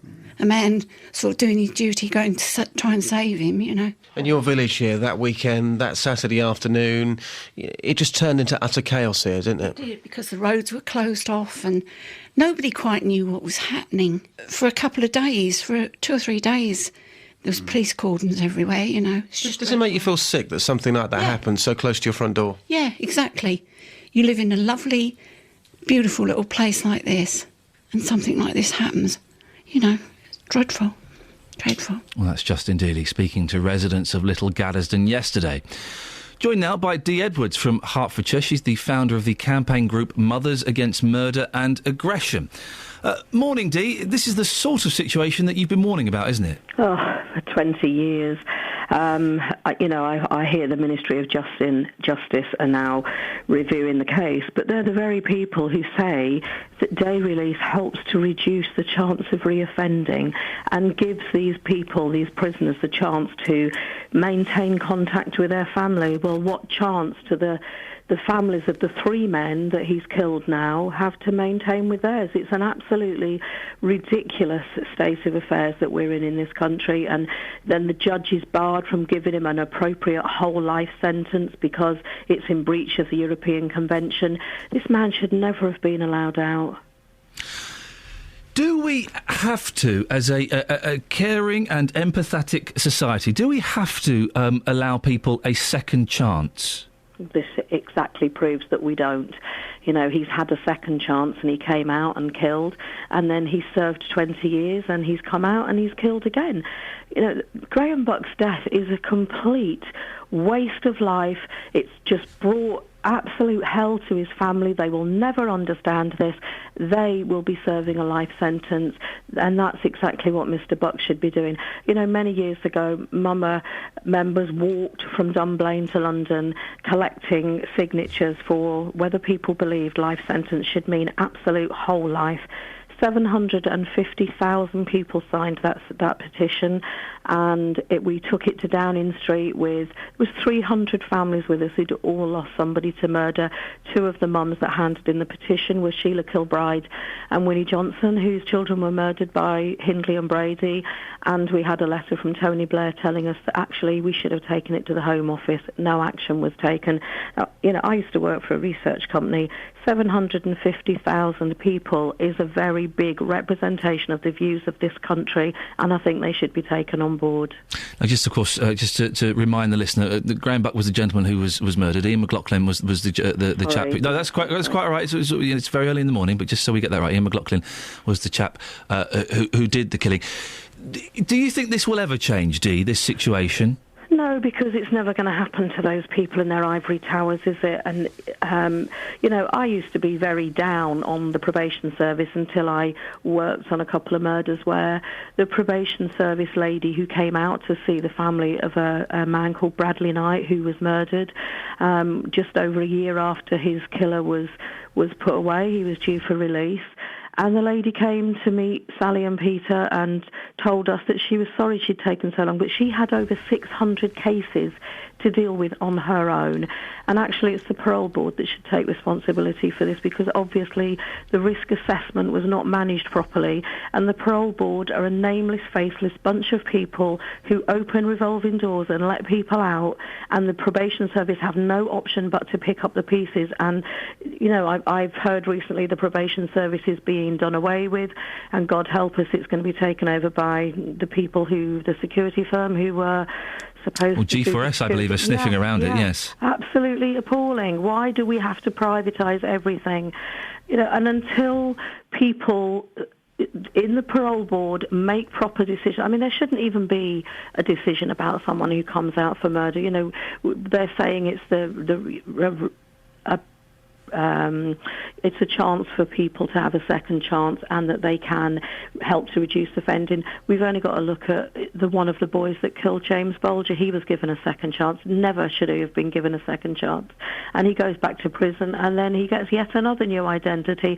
Is it any wonder the country's up in arms about what goes on here? Because I think there's an average of 52 people a year are murdered by somebody who's already committed murder. So that, you know, you can say that's an average of one person a week is being murdered in this country because somebody in the parole board made a decision that the person who took their life was able now to come out and have a second chance and wouldn't reoffend. We really seriously need to look at this whole issue. We also need to look at the European Convention. Someone told me the other day, I've just started doing a degree in criminology and law, and one of the lecturers said that we should read the Human Rights Act because it was the most perfect piece of legislation that has ever been in this country. I totally disagreed with her. We have to end it there because I want to get a couple of calls in on this, but I appreciate your time this morning. It's Dee Edwards from Hertfordshire, the founder of the campaign group Mothers Against Murder and Aggression. Well, she is strongly against day release. What do you think? 08459 455 555. Steve's in Dunstall. Steve, what do you think? Should we have day release? No, no, not at all. If they've murdered someone, get rid of them. What do you mean get rid of them? Put them in prison, lock them up? Well, I know you don't like the subject, right, but you just hang them, eject them, get rid of them. You don't have to worry about this. End of story. I mean, every year I hear about it. We all hear about it. And there's always an excuse from the top, we have to look into this. They're looking into things for the last 40, 50 years in all subjects in this country, not just someone on day release for murder.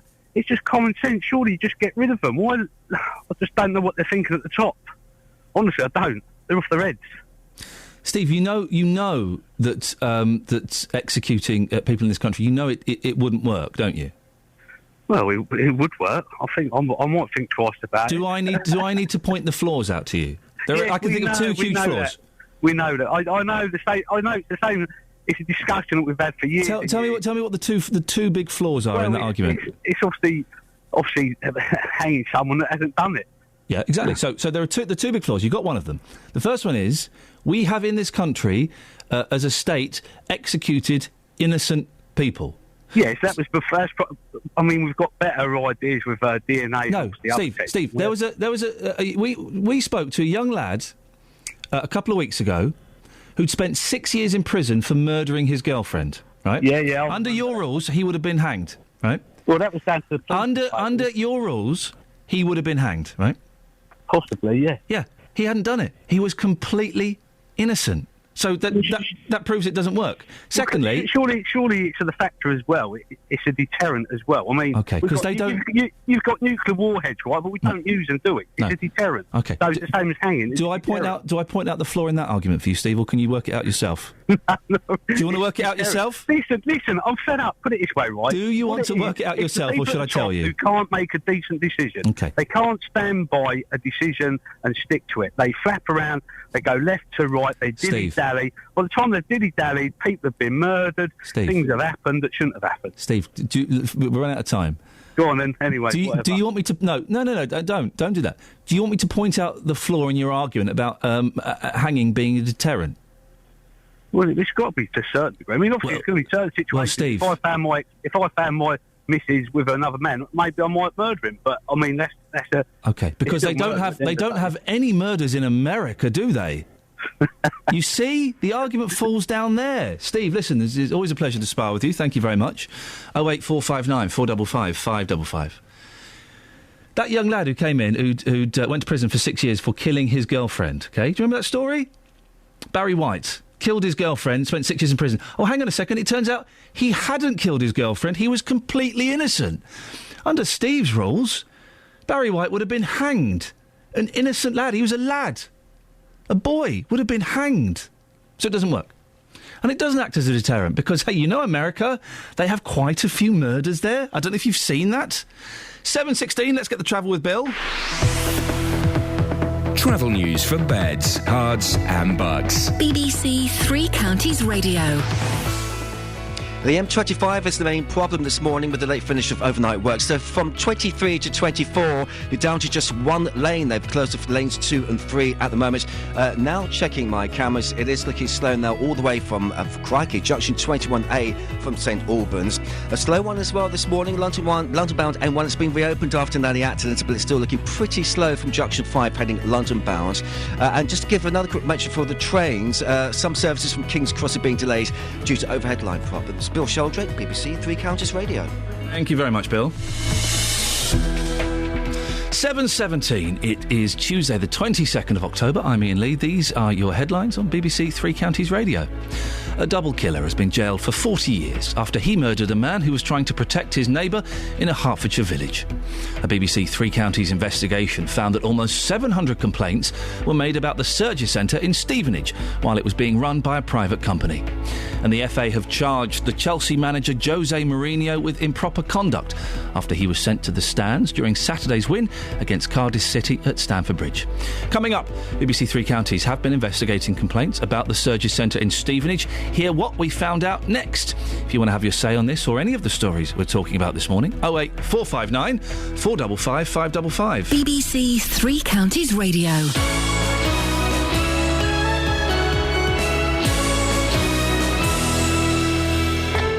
BBC Three Counties Radio. You have no idea what it's like for the businesses up here. Local and vocal. We're at the situation where we cannot pay invoices that were due in August. As a result, we cannot buy stock for the Christmas trade. Across beds, hearts and bucks. I mean, I've lived here 30 odd years, but you can't go out no more. I used to go down the bingo. You don't go anywhere. People on planes who are really large should pay for 2 seats because they take up all the space. Local and vocal. Across beds, hearts and bucks. This is BBC Three Counties Radio. 08459 455 555 is the telephone number. Lots of you using Facebook this morning, which is good. Facebook.com/BBC3CR. If you want to have your say about any of the stories that we're talking about, you can certainly go there. Baldness seems to have grabbed your imagination. Oh dear, look, Kieran's posted a picture of like about 50 bald people all gathered together wearing leather jackets. That's an odd image. It's a very odd image. And he says, don't mess with the baldies. OK, well, that's fair enough. If you want to go and have your say about baldness there, you're more than welcome to. Facebook.com/BBC3CR. Now, a BBC Three Counties investigation has found that almost 700 complaints were made about the privately run Surgery Centre in Stevenage. 26 of them were about serious incidents. The centre has returned to NHS control, but there are still 5 outstanding complaints. Shirley Flavelle from Stevenage complained following a procedure to remove fluid from her eye. She told our reporter, Richard Williams, what had happened. It was like acid in my eye. It was burning and burning and burning. And he said to me, it don't look very good. I had like what I called a Halloween eye. It was all bright red and hanging and horrible thing. And, you know, it just progressed from there, really. And from then onwards, it became a waiting game. We waited over 5 hours then before I eventually got out. Monday morning, I woke up and I said to Eddie, I can't stand this anymore, Eddie. I cannot see a thing out of that eye. Everything is black. I said, and the pain is unbelievable. That's when we went back to the surgery centre. Well, Lister then, because surgery centre wasn't open, and we had to go through all the paraphernalia. And it wasn't open because it was a bank holiday. That's right, yes, they don't open on bank. There wasn't even an eye person that they could get to come to the surgery centre. No one was on call. How is your eye today? What level of vision have you got in it? Is it still bad? I can see my hand moving, but if someone was to say, I know how many fingers I've got up because it's my hand, but if my husband or you were to put your hand up, I could see you'd got a hand, but no fingers. I wouldn't know how many. And that you've got a black face. You've got a white shirt on. The lighter colours seem to come up, but the darker ones just stay as a big blur. It's as if there's a curtain over it. Eddie, you're Shirley's husband. This was a very traumatic time for both you and Shirley. Yes. The people that you were dealing with before the surgery centre went back under NHS control were from Carillion. Yes, and now Shirley's been getting appointment letters through, Mr. Vacant. That's how important they're treating my wife now, Mr. Vacant. I says to him, is that how you're treating her now? So the first guy that becomes vacant, she's going to see him? Oh, that letter should never have been sent out. But we got another one a week later. Nobody's listening to us. They've gone. One of them had the decency to ring me up and he says, Mr. Flavelle, I'm sorry, we've now been taken over by NHS and we've lost our jobs. So we were left in limbo. We didn't know where to go. And nobody was interested. That's our reporter Richard Williams there. Can I just say, one of the most charming bits of audio I've heard is Shirley Flavelle there with the bad eyesight, holding up her own fingers and then going, oh, well, I know how many fingers I'm holding up. It's my hand. Isn't that wonderful? Thank you for that, Shirley. That's brought a smile to my face, and I'm sure lots of other people. Later on in the show, we'll be speaking to Hertfordshire GP, Dr Jeremy Cox, to see when he'll be referring new patients to the centre. Call 08459 455 555. BBC Three Counties Radio. Now, I meant to do this in the first hour of the show, and I was kind of slightly hoodwinked, really. I've been sent a CD. Now, the last CD I was sent was the excellent new single from Chaz and Dave, When Worlds Collide. And it certainly got people very, very excited. I'm unwrapping a new CD I've been sent. Now, this gentleman, despite his bog brush hair, has a very special place in my heart. I tell you why, because years ago, I went and saw this gentleman at the Fulcrum in Slough in Babes in the Wood pantomime. Sat in the front row, and he took the mick out of my dad for the whole show. It was just a joy. Wonderful. Completely ripped the mick out of him. Loved it. Well, the gentleman's name, of course, is Mr. Joe Brown. Now, I know some people, oh, Joe Brown, flippin' heck. But to me, I think he's cracking. I've been sent, I'm just putting it in the tray now. There it is closing. I've been sent the new Joe Brown CD, OK? Joe Brown, the ukulele album deluxe edition. Wonderful. Wonderful. Now, when I brought this in, genuinely excited, my huffing and puffing, my heaving and hoving producer, Catherine Boyle, you gave me a really filthy look. And you thought I was being all ironic and sarcastic when I said, I'm looking forward to playing this. I like ukulele as much as anyone. But really, I thought you'd be into it as well. Go on, what hits has he got there? OK. Mr. Blue Sky by ELO. Oh, Dealey, that's a surprise. Hello, mate. Yes, hello. Now, listen, hello. Have a look at this. Joe Brown, the ukulele album. Legend. Catherine Boyle was disgusted when I presented this. Mr. Blue Sky. Appalled. Yeah. Yellow. I'm Not in Love, 10cc. Pinball Wizard by The Who. On a ukulele? Yeah. The Ace of Spades by Motorhead. Should we have a little listen to The Ace of Spades by Motorhead? You're a big fan of Joe Brown, aren't you, Joe? I think it's fantastic. Has he been on your show on a Saturday? He has. He's been on... Actually, do you know what? Joe Brown has been on my show more times than anybody else. Really? Yes, because he is a legend. 52 years in the business. Yeah, you can't knock He's obviously got a lot of work on. You can't... let's have a listen to this. This is Ace of Spades. Wrong failure. Here we go. If you like to gamble, I'll tell you what you'll mean. You win some, you lose some, it's all the same to me. Fantastic. Lemmy's going to be livid. I bet Lemmy's loving it. Here we go. Pleasure is to play. It makes no difference what you say. The Ace of Spades. The Ace of Spades. I don't share your The only card I need is the Ace of Spades. The Ace. That's not bad. Guy Ritchie's listening to this. This is the next soundtrack sorted. Well, all right, let's just try a little bit of Pinball Wizard by The Who. It's a rock classic. Let's see what that's like. It's very similar, that sounds it. Oh, no, hang on, that's the wrong one. No, that's Hula Girl. This one, here we go. Oh, look. This is the one, by the way. It's concerts. They go the wildest too. Really? Yeah. Can they go wild at a Joe Brown concert? Oh, they do. Of course you can. Here we go, listen to this. This is fantastic. Oh. Wait for the bit that goes ding-a-ding-a-ding. Here we go. Ready? Take it away, Joe.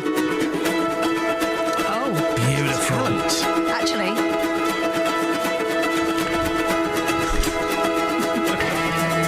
might be on the turn. Here we go. This is beautiful. Take it, Joe. Ever since I was a young boy. I played the silver ball from Soho down to Brighton. I must have played them all.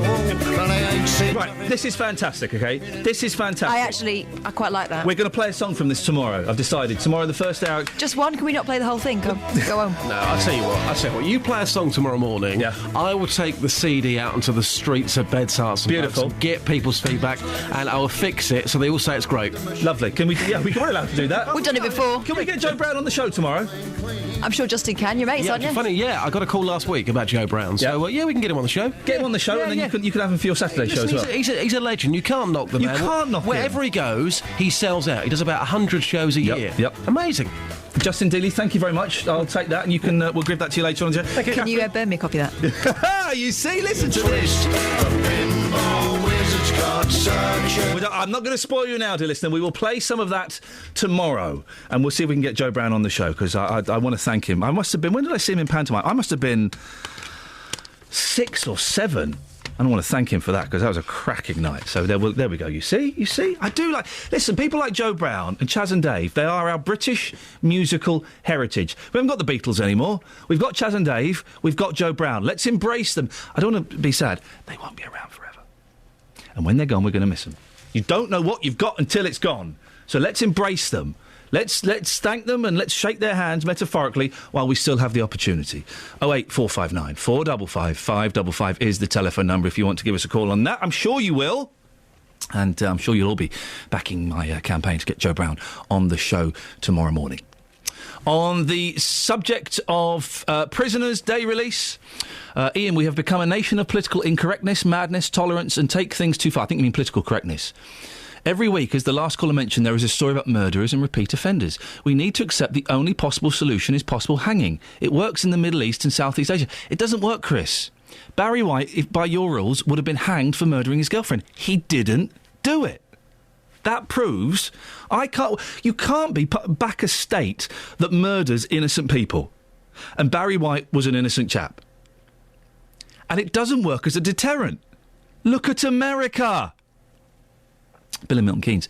Don't be so patronising, Iain. Steve is right. We need the death sentence back. It doesn't work. Look at the facts. Sarah from Kimball sent in an email, ian.lee@bbc.co.uk. Very sad about the gentleman who was killed, but very hard to say if day release is appropriate or not, as we don't know how many people the day release system does help and work for.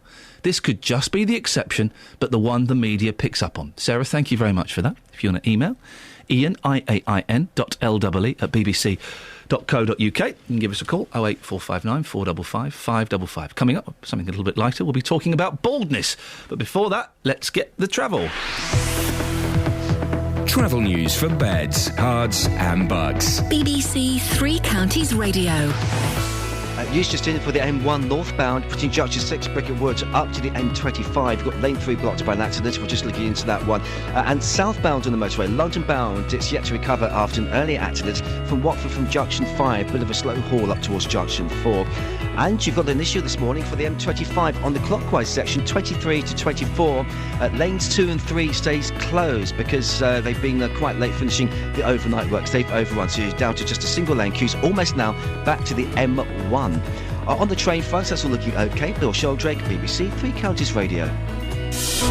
Across beds, hearts and bugs. This is BBC Three Counties Radio.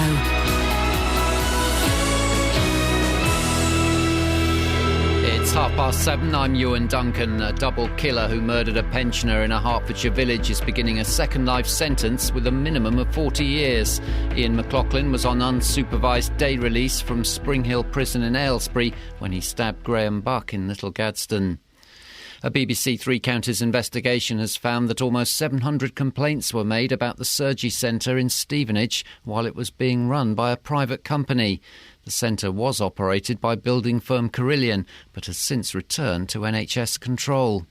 And members of Milton Keynes Royal British Legion say they'd prefer to mark Armistice Day at their own local venues, rather than at the Campbell Park-based MK Rose Memorial, which also commemorates World Maths Day and International Joke Day. Three Counties Sports. BBC Three Counties Radio. It's Start with football. Crystal Palace manager Ian Holloway says don't read anything into a post-match meeting with the club's owner Steve Parish after their 4-1 Premier League defeat by Fulham at Selhurst Park last night. Meanwhile, Tony Mowbray has left Middlesbrough with the club 16th in the Championship after one win in their last 10 games. His assistant manager Mark Venus takes temporary charge of the team. Ahead of Chelsea's Champions League match away to Schalke tonight, the FA have charged manager Jose Mourinho with improper conduct. Mourinho was sent to the stands by referee Anthony Taylor, having protested about apparent time wasting by weekend opponents Cardiff. You pay your ticket and every time the game stops, you have to wait about half a minute. So when you multiply that for the number of times the game was stopped, you see you pay for 90 minutes, but you see 55 or 60. So for me, that's break the rules. Elsewhere in the Champions League tonight, Arsenal host Borussia Dortmund, while Celtic are at home to Ajax. Locally, MK Dons will be without David Martin and Stephen Gleeson, with Jason Banton and Luke Chadwick also struggling to be fit for this evening's League One match at home to Carlisle. Dons boss Carl Robinson knows the opposition manager Graham Kavanagh well. I know how he played, so I'll know what he expects of his players. He will expect a hunger and desire and a quality and it will enable him to compete. Obviously, the sign of Pascal Chiambonda proves he can handle big name players. Cavs is definitely not slow in coming forward. Also in League One, Stevenage go to Crewe. Some of Graham Wesley's side have been suffering from illness and he hopes they'll have recovered. Wycombe visit Portsmouth in League Two and manager Gareth Ainsworth hopes their recent good form continues. I want to improve on last season. We're obviously doing that.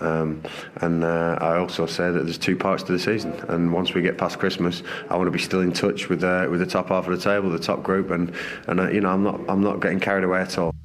And you can follow all the action on tonight's Three Counties Sport from 7. Get the latest news and sport online at bbc.co.uk/Three Counties. Call 08459 455 555. BBC Three Counties Radio. I'm trying to find what year. I've got a clarty mouth now because I'm eating some of Catherine's delicious cake. I'm trying to find what year that Joe Brown did pantomime in Slough at the Fulcrum. It would have been about... I'm trying to Google it. It was in Babes in the Wood. It would have been about... Could it have been the 70s? It couldn't have been the 80s. It must have been 79, maybe 1980. Anyway, that's for my own... No, must do the show. We'll look at that later on. Coming up in the next 30 minutes, we'll be talking about Remembrance Sunday and why while a group of... It wasn't 1962. And why a group of people are refusing to go to the official centre in Milton Keynes. We're also talking about baldness. Dennis, are you a baldy? I am, yes. Are you really? I always imagine you having a fine set of greasy hair. Well, that's not very nice. I'm a very clean gentleman. Oh, no. Just a minute. Do you realise... Yes. We could possibly have a bald king before long, because William is getting very bald. He is balder than his dad, isn't he? Yes. The thing is, he can afford the treatment that Wayne Rooney and Sir Elton John have had. He should go and get that done. Yeah, they could stitch it into the back of his nut, yes. Yes. Yeah. Right. There's something wrong with bald men, though, isn't there? Not in the least. There is something a little bit... Your brains have pushed the hair out. You lot always try too hard to make it sound like you're not that bothered about being bald, when you know that you look longingly at my thick head of hair. Yeah, I know that. Yes. Yeah, well, there was a time when my wife read something in the paper about some chap who's going bald, and the girls in the office, his publishing office, took him to a lady's hairdresser's, and she combed his hair over the other way, parted it, and he looked as though he'd got a mop. So I tried it, and believe you me, I thought it was gorgeous. But everybody knew it was a waste of time. You know, when you go to, like, the Italian barbers, like Gennaro's and Marino's and things like that, you know they have those pictures up on the wall of, like, really slick-looking men with really swish, sort of ice cream-style haircuts? Well, we used to call them Dagos. I don't think you can call them that anymore. I know you can't. I said we used to. Well, don't. Luckily, my producer didn't hear what you just said then, so I think we may have just got away with it. If anybody was offended by Dennis's casual racist language, I can sincerely apologise. Yeah, you missed that one, Catherine. Yeah. Don't worry. My friend on the other side of Luton agrees with me as well. We had a three-way conversation the other day. You left us talking like three idiots in a three-way conversation while you pushed off somewhere. When was this, Dennis? I don't know. I think it was yesterday. Okay. I haven't got any deodorant. You haven't? No, I haven't had any for about the last 3 days, and I just caught a whiff. Smell it from over here. No. Dennis, say hello to Justin. Hello, Justin. Morning, sir. Right now, then, murder. Right. This is what I wanted to ring you. Oh, hang on a second. All right, Justin. Do you mind, Justin, if I back... I thought we were going to stick with the bald theme. Yep. I'll back you out... It's getting a bit heavy. I'll back you out of the conversation, Justin, and I'll bring you back in when I've turned it around. Yes, Dennis? Yes, I did ring you about murder. I agree with you that the hanging is no deterrent, even though I came from an era when we strung up 95% of murders. Yes. Some of them were wrong. Even Pierpont, the hangman, in the end gave up because he said it was no deterrent. Yeah. Then Silverman brought this law in that you would get life for certain things. But he meant a whole life system. We have dropped that down, so we get a fellow who kills 3 people. He gets 3 life sentences, stuck one on top of the other, and comes out in 8 years. Yeah. Go to America, they're concurrent. Exactly. And I'd be up for that, a bit of concurrency. That's right. The only trouble is it costs us a lot of money to keep them. Well, but that's because we're a humane, civilised society. Are we though? But for the majority, yes, I would say the majority of us are civilised and humane. I am happy to pay for the rehabilitation and punishment of offenders. I'm happy to pay for that. Well, right. Having said that, Lee, how many murders? Yearly murder outlook since we did this life sentence. You know where we live in South Bedfordshire, if you like, in the Bedfordshire area. Yeah. Every night there's a murder. I guarantee every night somebody's been stabbed. No. Dennis, where have you got those statistics from? I listen to the radio. I listen to the television. Right. People are being killed all the time. There wasn't one last night, Dennis. Yeah? There wasn't one? No. They probably haven't found the body yet. No, honestly, it's the murder rate must Is that a confession? Tremendously since we stopped hanging them. But you don't know. But Dennis, you're trying to quote statistics and facts that you don't know them. No, but neither do you. Hey, compare the number of child abductions and paedophiles from today with 50 years ago. How big an increase do you think there is? I honestly don't know. But it's probably a big one, isn't it? Hang on a minute. I had a paedophile messing about with me. He tried to put his hand down my trouser leg, but I broke his finger. I snatched his hand and I pulled but how many incidents? Good for you. He never did it again. I'm sure he didn't. How many incidents of that happening are there now compared to what there were 50 years ago? I honestly don't know. More or less? I have no idea. Okay, but it seems to be a lot more now because we seem to be catching them. It's not. It's the same number. Pretty much the same number, yeah, as it was 50 years ago. And what did they do with them then? Well, it doesn't matter. But what I'm saying is, you're thinking that there are more murders going on without statistics to back it up. You don't know, Dennis. I agree with you, but what I'm trying to find out, what is the murder rate then and what it is now? I don't know. I've asked time and time again. Okay, well, I tell you what, this is your project for today, Dennis. Yes. Is go and find out the murder rate now. Yes. Go and find out the murder rate then. Yes. And come back tomorrow and let us know the answer. I'll have a try. Thank you very much. There we go. Justin.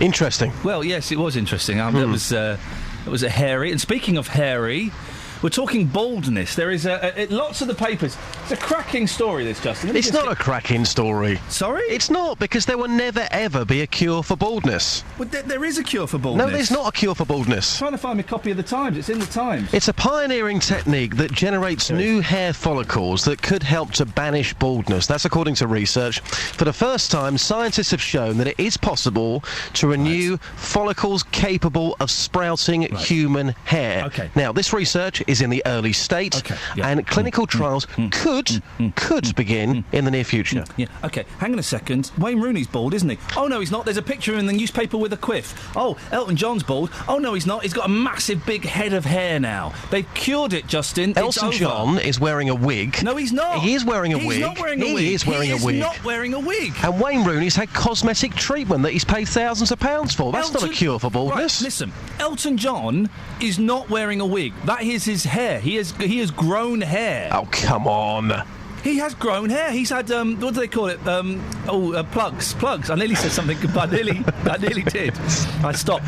He's had those plugs put in, so hair grows back. He's cured of this debilitating disease. Listen, it's a decent wig, but it is a wig. Listen, well, can I just say, Elton John and his partner Graham Furnish, please address all legal writs to Justin Dealey, BBC Three Counties Radio, Luton. Thank you very much what, indeed. Ian? I understand why he's done it, because, in that business, you need to be looking young, let's say. I think Elton John, without hair, simply wouldn't be the same, because he is flamboyant. He's got to have the hair with the outfits. He wants to go on stage looking his very best, and if he feels that he wants to have a wig, that's entirely up to him, and good for him, but there will never be a cure for baldness. There just won't. OK, well, supposing there were a cure for baldness, Justin? If there was, I think it would be very, very popular. I think most men would want to take that, personally. I think most men would love to have a full head of hair. But like yourself, to be fair, at 50 years old, you're looking good. You've been speaking to people today, Justin. What have they been saying? Yes, I've been talking to men who are bald, and I've been talking to men with mullets, and here's what happened, Ian. 2003, I was 22 years old. OK, now, if I offered you a cure for baldness and you could grow your hair back, would you want that? Yeah, I'll definitely go ahead with it. I mean, it's not my opinion. It's like my wife, relatives, they all advise me to use those creams, hair grow, this laser. How does that make you feel? You got your wife saying to you, I want you to have hair. That can't be good. She feels sorry for me, losing my hair. She thinks makes me look older. And then even people, when they see the wife and they see me, they think she's my daughter. Oh, come on, though. Look at you. I mean, you still look good. You've got a good personality. Surely it's the personality that counts, not whether you've got hair or not. I definitely agree with you, but you don't want to be told... if you're going for a walk with your kids, you don't want to be told they're your grandkids. And that actually happens? Yes. So, if you don't mind me asking, when did you start to lose your hair? Possibly mid-30s. If there was a cure for baldness, would you want it, or are you happy just the way you are? Quite happy the way I am. We're hearing stories this morning about people who lose their hair can be depressed. Mm-hmm. Did that happen to you, or did you have more important things in life to worry about? Yeah, absolutely not. It's the least of my worries. I've got lots of other things going on which make me happy.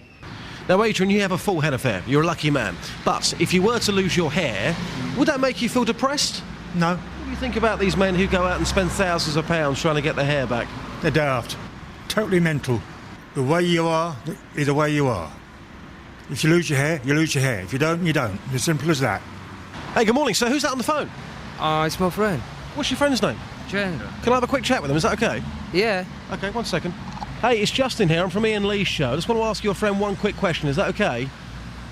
Yeah, lovely. If you hang on the line. From Iain Lee's show. Lovely head of hair. How would you feel if you were bald? If it's gone, it's gone. You can't do anything for that. Except wearing a wig. Would you wear a wig? No. Do you want to talk to your friend again now? Yeah. Thanks very much. Have a good day. Yeah, you too. Sir, good morning. You're 22 years old. You have a full head of hair. Yes. If you were to lose your hair, how would that make you feel? Quite sad. Really sad. Cold. Wow, we're getting deep again, aren't we? Yeah. So it would genuinely upset you? Yeah, very much so. So what would you go and do about it? Would you do anything at all? Probably invest in a nice hat. Hair transplant? Possibly. Because a lot of men have said to me this morning, if I lose my hair, I lose my hair. All it is hair. But to you, it means a lot to you, clearly. Yeah, they might look nicer bald, though. I don't think I'd have a very nice shaped head. Well, I don't think it's going to happen, judging by your hair. Listen, have a good day. Thank you very much. Cheers, thank you. Right, the thing that really annoys me, Justin... Go on. And this gets me angry, is when people say bold instead of bald. Bald. Bold means you're brave. I don't like bold men. What, brave men? You mean bald men? We all like a brave man, don't we? We all have a brave man. Yeah. Where would we be without brave men? You're a very brave man, aren't you? Going up to people, snatching telephones off them and stuff? Well, the thing is, it was a difficult assignment this morning. You sent me out, it's pouring down with rain, and you want me to go up to bald men and say, are you happy, yes or no? Tough one. Justin? Yes? Have you got any deodorant with you? Probably in my car somewhere, yes. Could you bring some in? I've not worn any deodorant for the last 3 days, and boy, it's really starting to show. Well, you probably got away with it, because I'm not feeling particularly good, and my sense of smell has gone. Any other week I would have probably had a quiet word with you and said, listen, Lisa, you may be a decent broadcaster. Yeah, it's easy for you to say. Yeah, but you smell. You smell. Kath came into the studio and said it smelt of meat pies. Oh, really? Yeah. Since when does that smell of meat pie? It's interesting. Okay.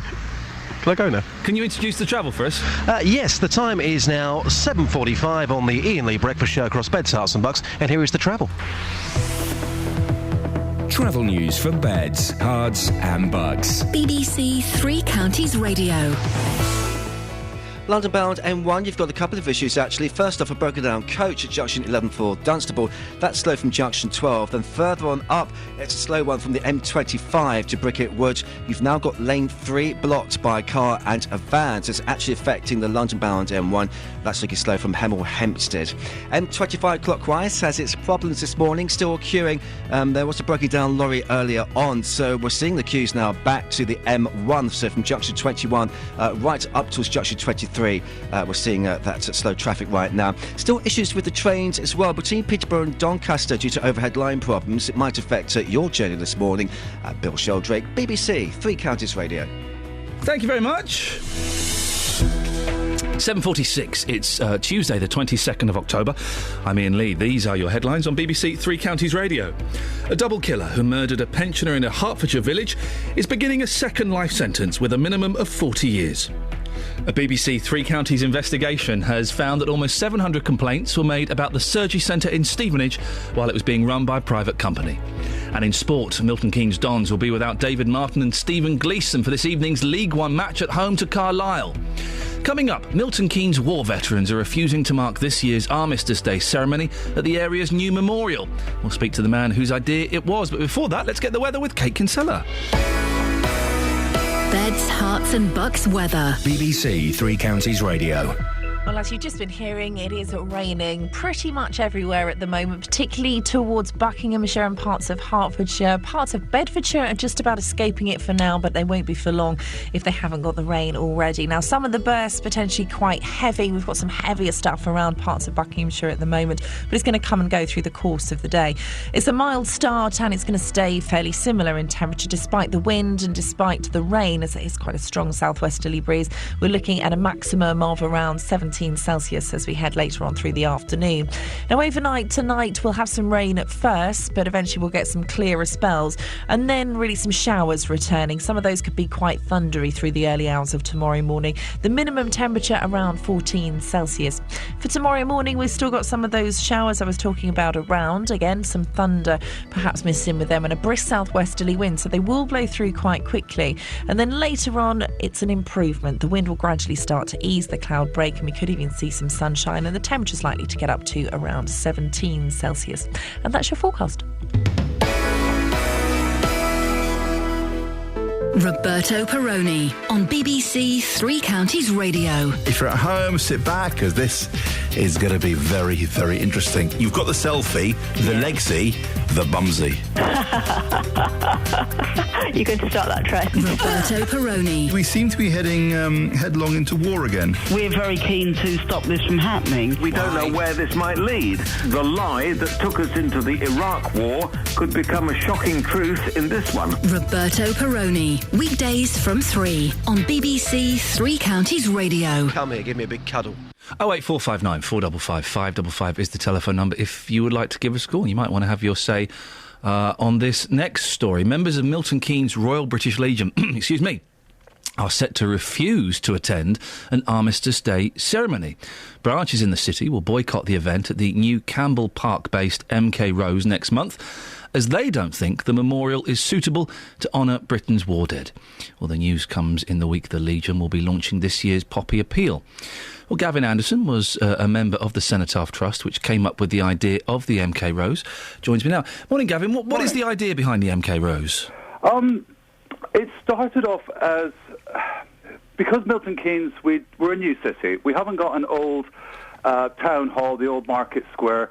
There's nowhere where people can naturally go to mark remembrance or celebration. Many years ago, when the Queen Mother died, people laid flowers outside Marks and Spencer's in Milton Keynes.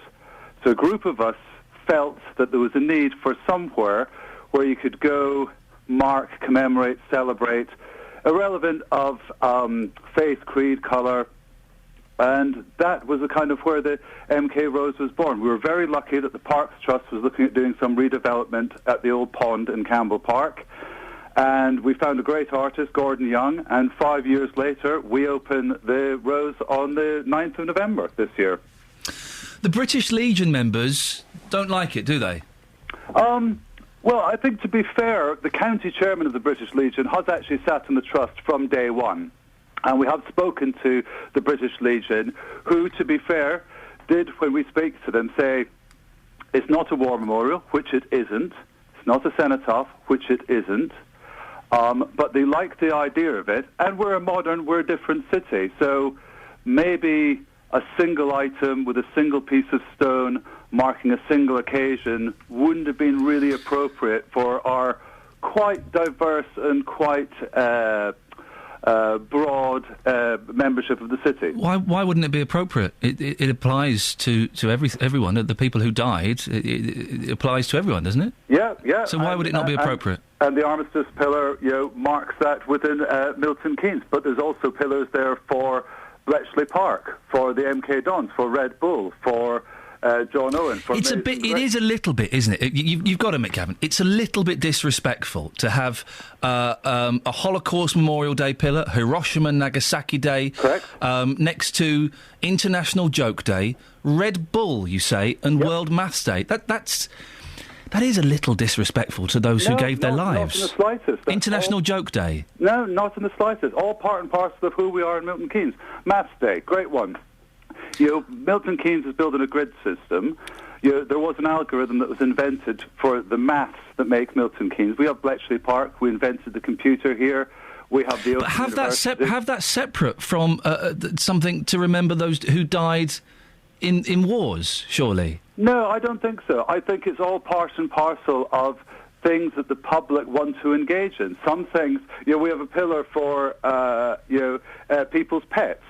And you could, following that line of thought, you may think that's not appropriate next to fallen soldiers.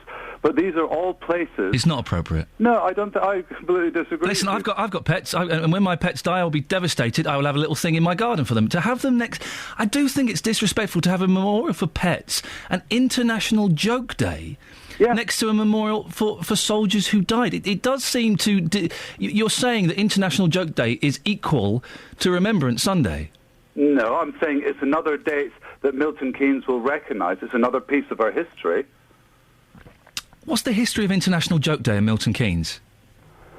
International Joke Day was part of an idea between the Parks Trust and the artist Gordon Young, because we're known for celebrations. We have everything from the fireworks, where 45,000 people turn up in Campbell Park to watch the fireworks. We have comedy clubs. We don't take ourselves too seriously in Milton Keynes. We have been the butt of many jokes for many years of roundabouts and concrete cows, but yet we still rise above that. I think I'm missing something. Let me put this out to my listeners, Gavin, if you don't mind. Am I being oversensitive here, dear listener? Having a memorial or a stone to International Joke Day in the vicinity of a memorial to the war dead, does that seem a little inappropriate? A stone to commemorate Red Bull near a stone to remember our war dead. Does that seem a little insensitive, or am I being a little bit over the top? 08459 455 555. Members of the Royal British Legion won't be coming to an Armistice Day ceremony, will they? No, they've been invited, but the Mayor, the local Lord Lieutenant, 7th Rifles, TAs, cadets, Air Corps, Scouts, Guides, Buddhists, Muslims, the list, when we launched the MK Rose, we launched it with one pillar. That was the Armistice pillar. There was over 200 people came to that 11/11 celebration, apart from an important point, reinstating civic place in Milton Keynes where the members of the public can go and recognise a 2-minute silence. But the Royal British Legion won't be coming to the Armistice Day ceremony. How does that make you feel? They will be. It's just a couple of chapters within Milton Keynes won't be coming. I think it's more than a couple. It's quite a few chapters, isn't it? No. As I said, the county chairman, Mike Barry, has sat as a representative of the Royal British Legion since day one. You have to remember that this has been developed over 5 years with consulting with the community groups, with schools. We've had workshops. Surely you must consider it, though, a negative, that even if it's only a couple of chapters, I suspect it's more, but let's go with what you're saying. It's only a couple of chapters of the Royal British Legion are refusing to attend an Armistice Day ceremony. But also, in balance, what we're creating is an Armistice Day celebration where any member of the public can feel comfortable to come along. But any member of the public could feel comfortable to go to any arm. I don't see why anyone would feel uncomfortable. I would slightly challenge you on that, because... Why would they feel uncomfortable? Because certain creeds, faiths, colours and groups may not feel it's appropriate. Oh, Gavin, why? Humanists. The humanists, lay a white poppy wreath. Right. That not everybody agrees Okay, so with that, they have the right to do that. Okay, so you've covered the humanists, which is like 0.06% of the population. What about the others? Why would black people? Why would Muslims? Why would Sikhs? Why would anybody feel uncomfortable going to an Armistice Day celebration commemoration? No, what I was saying was about laying wreaths and marking. Okay, so the humanist wreath. Well, what else? We will have Buddhists there, Islamic groups. But why would a Buddhist and Islamist group feel uncomfortable going to a traditional Armistice Day?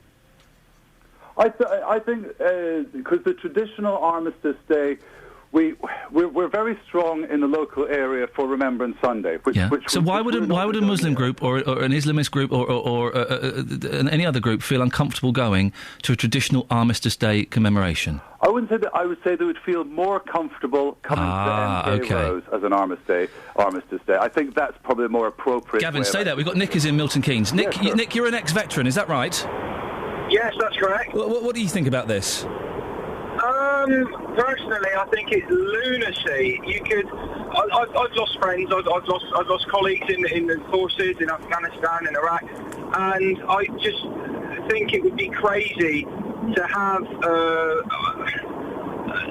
one of the wives going along with the children, not necessarily on Remembrance Day, sitting down in say a garden of reflection, and some clown from Red Bull or some doofus celebrating International Joke Day prancing about next to them. That's just this mental image I have in my head. It should be a garden, it should be a place of reflection, a place where you can remember the dead, the people that have served, and I can't see the logic behind it. And you don't feel that this memorial, amongst all of the other memorials or stones there, you don't feel that this, is respectful enough, offers a place for memories? No, I don't. I can agree with the sentiment, and Milton Keynes is a very varied city, but I just think it's something that not just for recent conflicts, but for worldwide, it strikes a chord with everyone. And to have,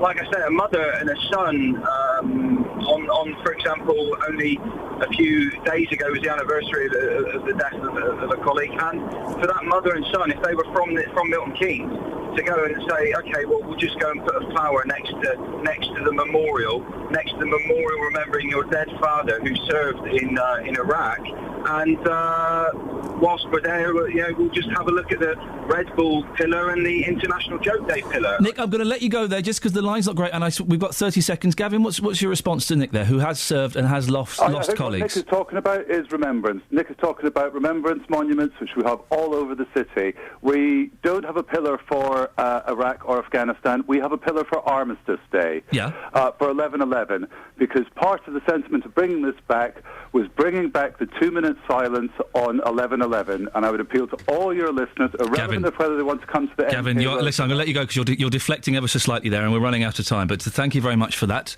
08459 455 555. Sorry to cut you short there, Gavin, but we're out of time. He's a member of the Cenotaph Trust. What do you think? Disrespectful to have a memorial for Armistice Day? Well, we do remember all of the wars at Armistice Day. We're not just remembering one specifically, we're remembering all of them. That's what I've been brought up to believe. Is it disrespectful to have it next to a pillar celebrating International Joke Day? Travel news for beds, cards and bugs. BBC Three Counties Radio. Couple of issues this morning for the M1 London-bound junction 11 for Dunstable. You've got a broken down coach getting in your way. That's slowing things down from junction 12 from Flitwick. Then further on up, you're slowing down from junction 7 from Hemel Hempstead right up towards the Bricket Wood section. One lane closed off with an accident involving a car and a van. And M25 still queuing after there was a broken down vehicle, a broken down lorry, I should say, early on, slow from the M1. Bill Sheldrake, BBC Three Counties Radio. Bill, expertly done. Thank you very much indeed. Well, you heard the chat there with one of the gentlemen behind this memorial for Armistice Day, next to a plinth for Red Bull and International Joke Day. Is that tasteless? Is it respectful or not? Local and vocal across beds, hearts and bucks. This is BBC Three Counties Radio.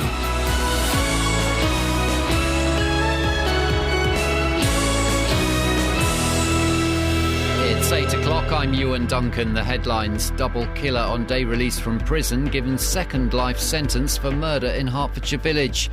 BBC Three Counties investigation unveils scale of surgery centre complaints in Stevenage.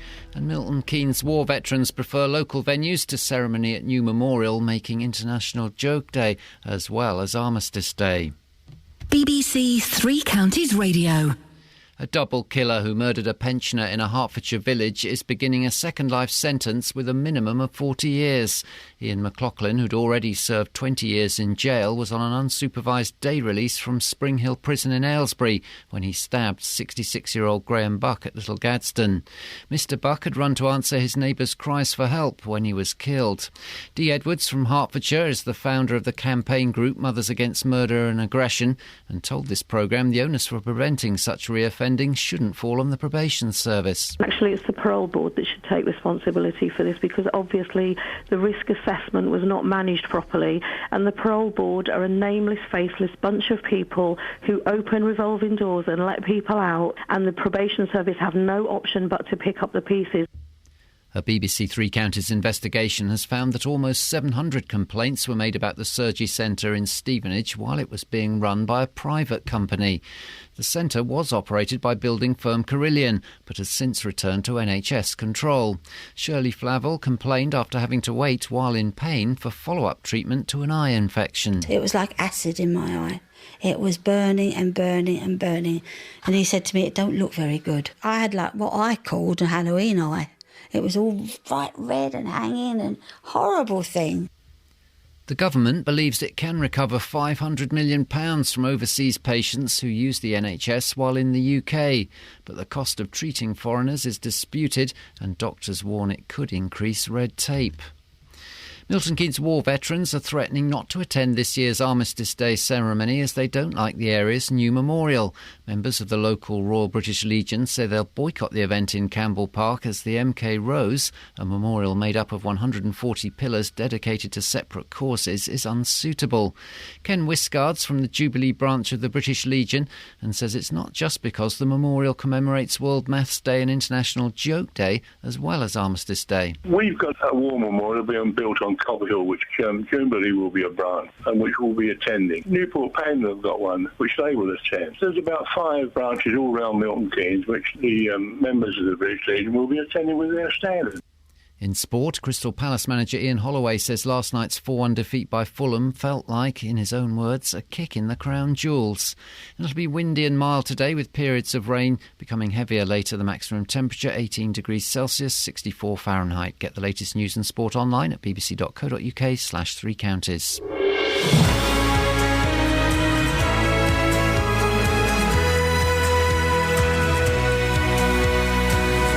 Thank you, Ewan. Good morning. Beds, Hearts and Bucks. This is Iain Lee, BBC Three Counties Radio, 3 minutes past 8, the 22nd of December. Hey, slow down, October. We're a couple of months away from Christmas. Isn't that exciting? Lots coming up between now and 9 o'clock when JVS comes in and takes over, including yesterday, a double murderer admitted killing a Hertfordshire pensioner while out on unsupervised day release. Unsurprisingly, the Ministry of Justice are now reviewing that decision. So is it time to get rid of day release altogether? And we're not doing should we bring back hanging as a phone-in. It won't work, OK? We're also bringing news of the Stevenage Surgery Centre. A BBC investigation has found a shocking number of complaints during the time it was run by a building firm.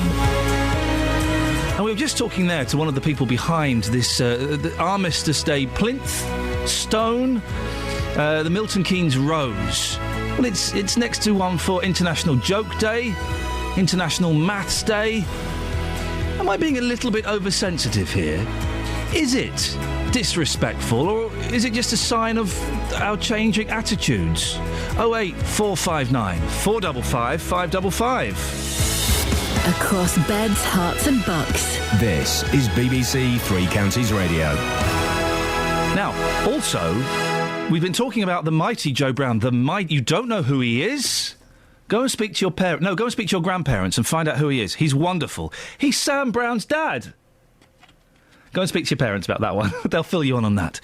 Anyway, I've been sent his new album, the ukulele album. A couple of people have been already emailing in, saying nice things about it and saying, oh, that sounds good. Thank you for introducing me to Joe Brown. I'll have a little bit of that, and they're going to go and check it out.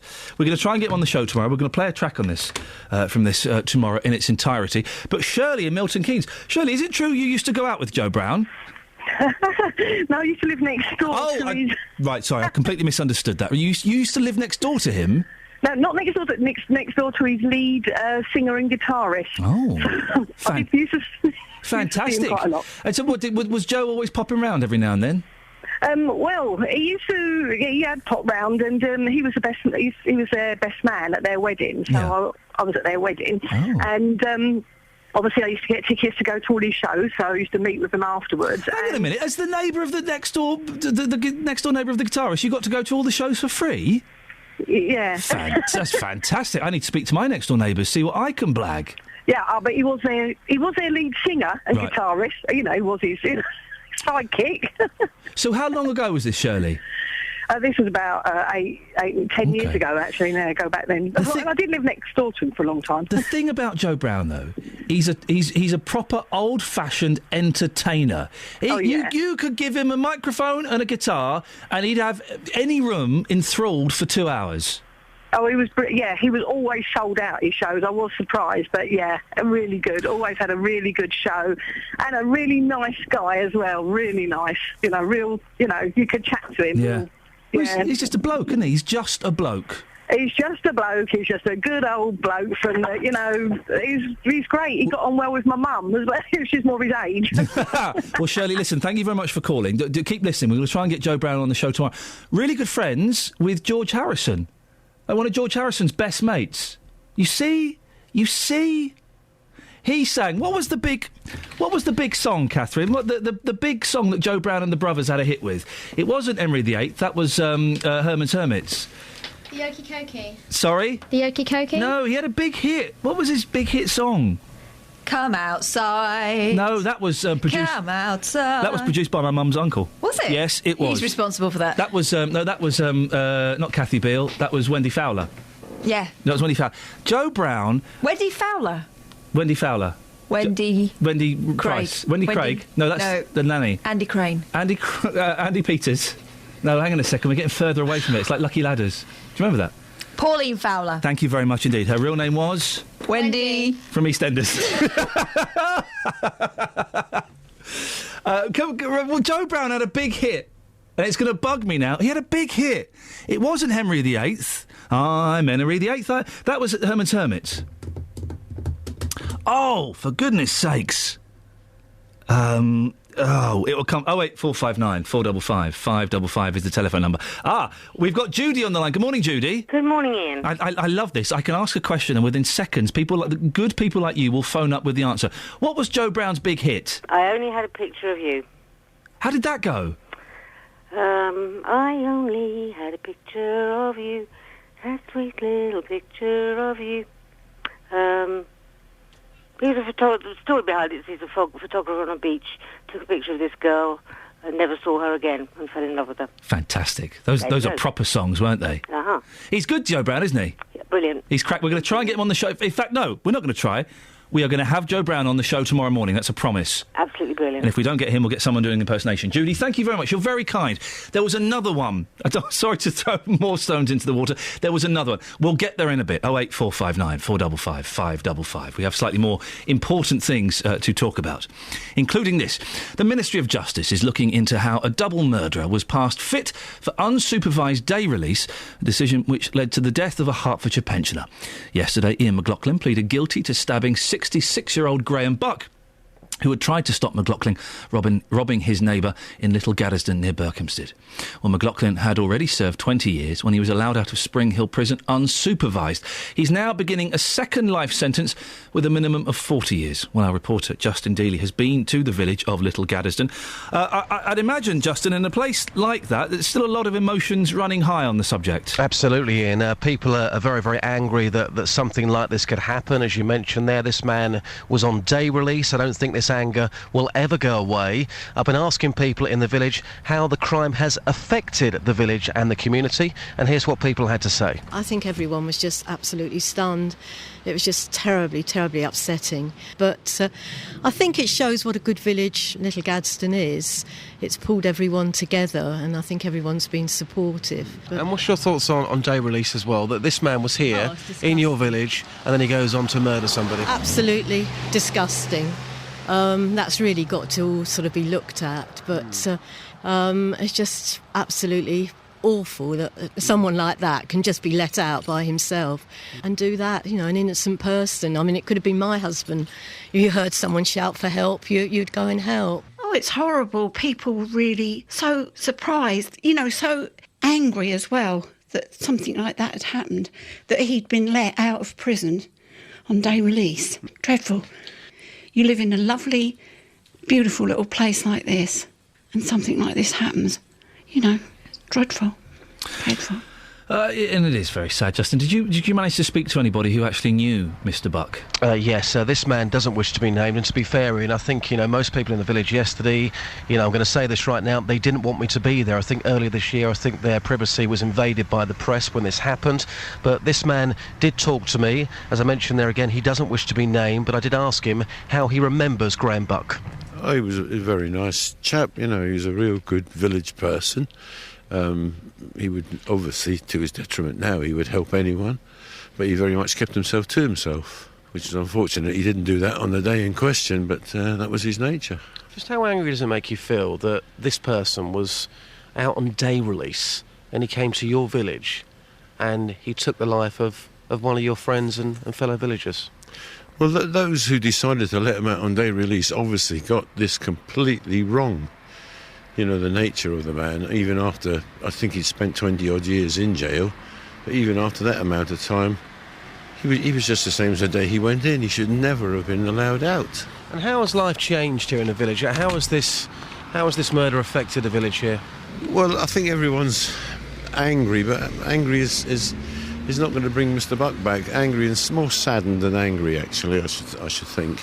Justin, thank you very much for that audio there. Well, Tanya Bassett is from NAPO, the Trade Union for Probation Staff, and joins me now. Good morning, Tanya. Good morning, Ian. What is the procedure when someone is sent out from prison on day release?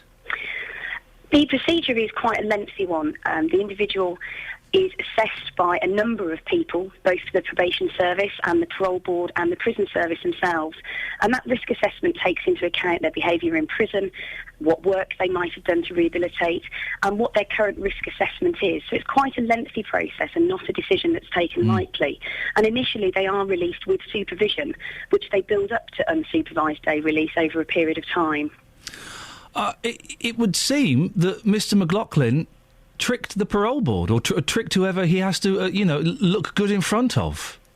Yes, I think this is a huge tragedy, and thankfully one that is very, very rare. Ultimately, if an individual is saying the right things, then a human assessment of that risk can invariably lead to some errors on occasion. I would say the majority of times that day release is very successful and an incredibly important part of anyone's sentence if they're serving a long period of time in prison, in order for them to readjust back into the community ready for their release. It would appear on this occasion, although I don't know the details of the actual case, that something there has gone wrong, and it's likely that Mr. McLaughlin had planned this and had this intention for some time. There are people listening to this who've been calling in and saying, listen, if you've done a murder... Well, we've had people saying they should be hanged, but that's a different thing altogether. If you've done a murder, you should stay in prison, and a day release is just simply not acceptable. What do you think about that? I think each case has to be taken on an individual basis.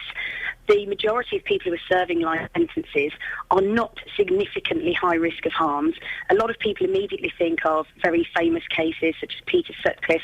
They're very few and far between. Majority of people who are serving a life sentence have committed a one-off offence in very specific circumstances and are very unlikely to repeat that behaviour. And so it's important that we have a system that enables them to rehabilitate back into society so that they can get employment and start contributing positively to society. Otherwise, we have a case where people will be staying in prison forever, effectively, and that's a huge expense both in human terms but also in financial terms to the taxpayer. And obviously, since the recent European Court ruling, one that we can't actually do at the moment, and that's something the judge yesterday commented on in his sentencing of Iain McLaughlin. European Court to one side. I suppose that if there is any risk of any murderer coming out on day release and reoffending, as has happened here, as has happened in other cases, relatively small in number, but they have happened. If there's any risk, people will be asking, well, why are they being released? If there's any chance at all of them going out and causing harm, they should stay in prison and not have that day release. Risk is a very dynamic factor, and actually the group of offenders who are most likely to commit a serious further offence are actually those that are classified as low to medium risk of harm. And it's interesting you raise that, because under the Secretary of State's proposals to privatise 70% of the probation service, those cases will be run and managed by G4S, Serco, and have very minimal supervision if Christopher Grayling's plans go ahead. And that's something that NAPO and probation services are really concerned about, that the new proposals under the Secretary of State will undermine public protection even more by causing fragmented service. Tanya, thanks very much for your time this morning. Tanya Bassett from NAPO, the Trade Union for Probation Staff. It's 8:16, BBC Three Counties Radio. Let's get the travel now. Here's Bill. Travel news for beds, cards and bugs. BBC Three Counties Radio.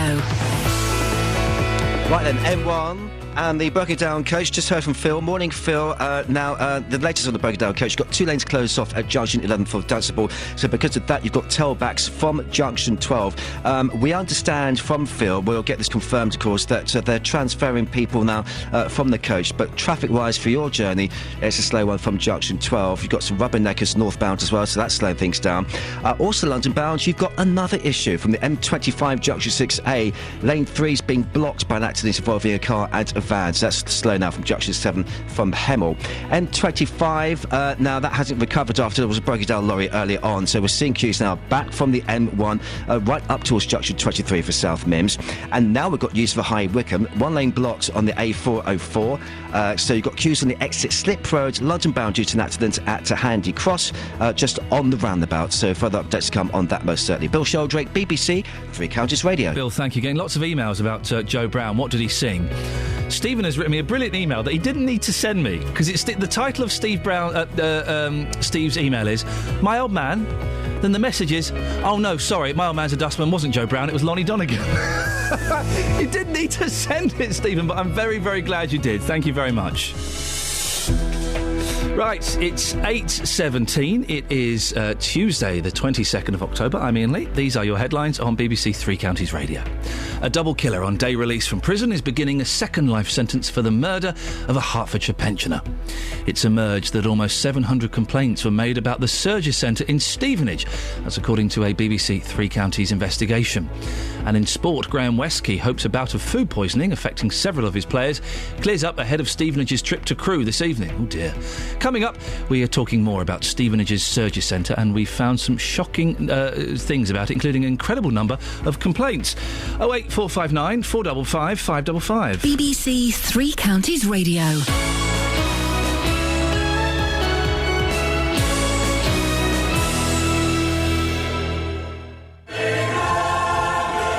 Tonight is most definitely a night for football. Never mind your European football. We've got live League One and League Two action to choose from. 1-0 to MK Dons. MK Dons are at home to Carlisle. Stevenage are away to Crewe. He buries that in the bottom right-hand corner from the edge of the box. And Wycombe travel to Portsmouth. Lovely chip from him. Lovely goal. Lovely, lovely, lovely. With live commentary on all 3 games. Choose your team tonight from 7 in Three Counties Sport. Good morning, Jonathan Vernon-Smith. Good morning, Iain Lee. Look at you with your scarf tossed over your shoulder like that, chilly. I'm cold today. Cold and wet. I'm stinky today. You're stinky? I ran out of deodorant, and I haven't used it for 3 days, and it's just I've washed, but it's just starting to catch up on me. Oh, my To the point where I span around in my chair earlier, as I often do, and I thought, oh... You caught a whiff of yourself? I caught, yes. It's disgusting. It's not pleasant. I'll sort it out by the end of next week, that's a promise. Well, why can't you just go to a shop and buy some deodorant? Listen, I lead such a busy... Really? I lead such a busy life. life. Yes, but don't stink. No. I'm afraid there is absolutely nothing clever about stinking. You know, there are some Nothing people... at all? Well, you know, you get some of these sandal-wearing, bunny-loving tree huggers and they think, oh, it's all a bit trendy and nice to smell of BO. No, it's not. It is unpleasant. It's disgusting. It is unpleasant. You also get those people as well that don't wash their hair. Oh. That is... Don't even start. Oh, no, because it starts cleaning itself after 6 weeks. Yeah. So for 6 weeks, you're going to have filthy, stinky, greasy hair on the hope that it starts cleaning itself? These people should be put in a chain gang. Sorry? And made to break up rocks. Really? Yes. They'd smell a bit more if they did that.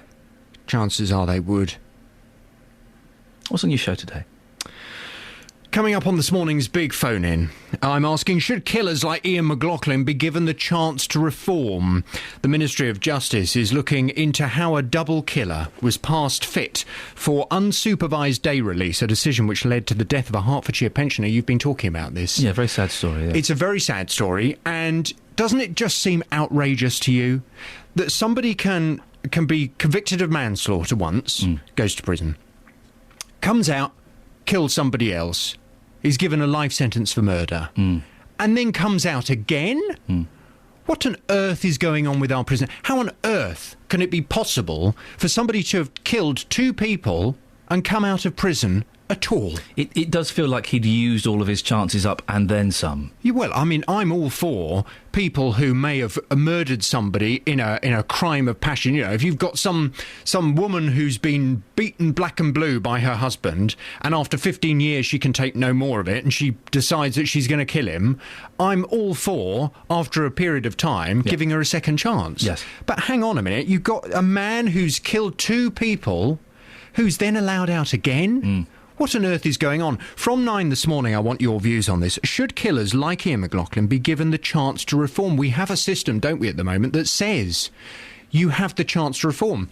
Those two murderers, they went to the European Court of Human Rights, and they won their case, didn't they, earlier this year, that locking somebody up for their whole life is inhumane. Yes, you're right. They must be given the chance to reform.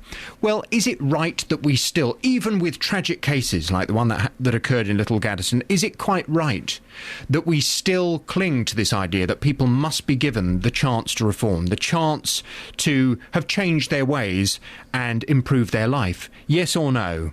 08459 455 555. Should killers like Iain McLaughlin be given the chance to reform?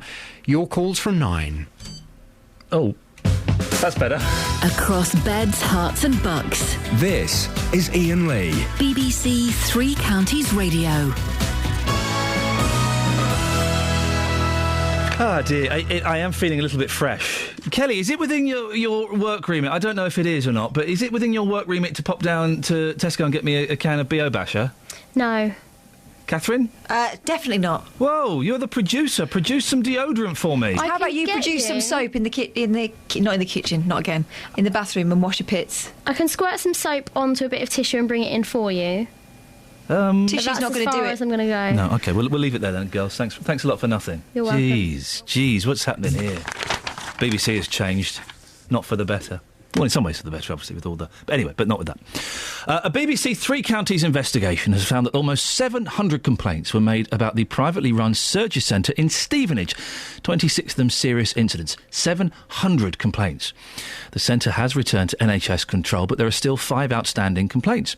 Shirley Flavel from Stevenage complained following a procedure to remove a build-up of fluid in her eye. It was like acid in my eye. It was burning and burning and burning. And he said to me, it don't look very good. I had like what I called a Halloween eye. It was all bright red and hanging and horrible thing. And, you know, it just progressed from there, really. Well, Dr. Jeremy Cox is a GP and a chair of Hert's Local Medical Committee and joins me now. Good morning, Jeremy. Morning. First of all, are you surprised the centre received this level of complaints? Nearly 700 complaints. That seems incredible to me. I think it's all very sad. We certainly at the LMC were aware there were a large number of complaints. I don't think we specifically asked how many there were. before we made our decision to write to GPs to ask them to consider whether they should or not refer to that centre. The surgery centre has been back in NHS control since the 14th of September, and yet patients aren't being referred there yet. Why not? Well, from what you've just said, there were clearly some very serious problems in the unit. And I think, certainly from the LMC point of view, we want to be pretty clear that all of that has got back to where it should be before we write back to GPs and say, look, we're happy and you should start referring again. We're keeping an eye on things. We're speaking to the CCG who are monitoring the situation. And when we're happy that things are back to the sorts of standards we'd expect for our patients, then we'll be writing to GPs. Are you saying that they're not up to the standards at the moment, even under NHS control? To be honest with you, Ian, I don't know. As a GP practicing in Hitchin, and this would be one of my major referral points normally, I don't know as yet. And until I'm really confident, I wouldn't ask any of my patients to go and be treated there. Do you have a date in mind at all as to when you might know one way or the other? Our committee meets on a regular basis, and we'll bring this up at each meeting. Obviously, if we hear in the interim information that makes us very confident, we'd meet on a sort of emergency basis to discuss it and send stuff out to GPs. Our next major meeting is at the beginning of November, to give you some idea of the timescale. There's a lot of money being spent here, £53 million from the NHS to Carillion to buy it, and I suppose if the surgery centre is operating at half or less than half capacity, that's a waste of resources and money as well, isn't it? It is, Ian, but I actually have to sit every morning opposite patients and offer them good quality, proper care. And to be honest, as a normal GP, I think the money isn't the problem here. It's getting good services for the people of Hertfordshire. And how has this affected your patients, Jeremy? I'm not aware of any of my patients that have had a problem that is very severe. When the news came out for the LMC, we went through all the patients that we had that were being looked after and checked they were getting the correct review dates, etc., etc. Clearly, there's been some patients who came in who were quite anxious about what was going on. It's occasionally been a difficult conversation saying, look, I wouldn't recommend that you go to the local unit. I think you should go somewhere else. Those sorts of things have been the problems that I've seen. Dr. Jeremy Cox, thank you very much indeed. That's Dr. Jeremy Cox, a GP and chair of Hert's Local Medical Committee. Now, have a listen to this. Hey? What would you think if I sang out of tune? It's Joe Brown. We're celebrating the magic of Joe Brown today and indeed tomorrow. Can we get Joe Brown in on Friday for a musical act? Come on, get Joe Brown in here. Try not to sing out of key. Oh, I'll get by. Let's stage a Joe Brown concert. We're celebrating the magic of Joe Brown after I've sent his fantastic album, the Ukulele album. We'll have him on the show tomorrow. It's not definite, but it's a promise. Richard's in Bedford. Good morning, Richard. Good morning. You've worked with Joe Brown, have you? Yes, many years ago, I'm afraid. What did you do with him? At Grey Yarmouth, at the ABC Theatre on a Sunday, they used to have group shows. Yeah. And, of course, he was down at Yarmouth at the Windmill doing his summer season, and he used to come up there on a Sunday evening and do one little gig. And a load of groups from all over the East Anglia used to go down there and play on a Sunday evening. It used to be great fun. So you got up on stage, did you sing with him? Did you play with him? No, he was on his own, did about 5 minutes and then cleared off. Left us for the rest of the evening. And he's a cracking entertainer, isn't he, Richard? He's a beautiful bloke. If you ever go to a concert and, you've had the first Joe Brown hit with Picture of You, just shout brown bread at the end. He'll smile. Oh, blimey. Well, I'm worried if I shout brown bread, it's a secret code. Someone will get shot in Istanbul. Thank you for that. Gonna try a little help from my friends. Do you need anybody? This is a promise now. This is my promise to you. Joe Brown will be on this show tomorrow. There we go. Team. If not, then Kath, I hope you can do a good Joe Brown voice. Do you reckon you can? Somebody to love. Perfect. Joe Brown's on the show tomorrow. We can sort that out. A little help from my friends. I'm gonna try a little help from my friends. I get high with a little help from my friends. Yes, I get by with a little help from my friends, with little help from my friends.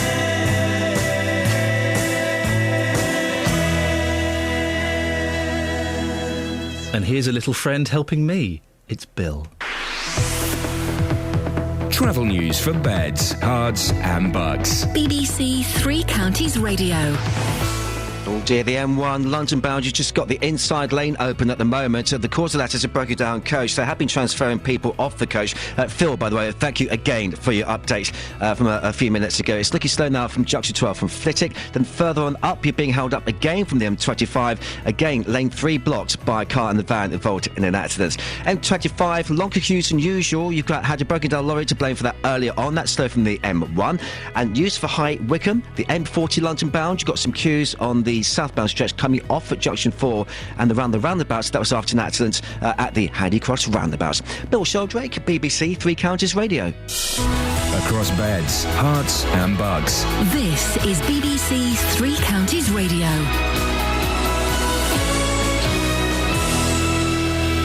It's 8:30. I'm Ewan Duncan. A double killer on day release from Spring Hill Prison in Aylesbury is beginning a second life sentence for the murder of a Hertfordshire pensioner.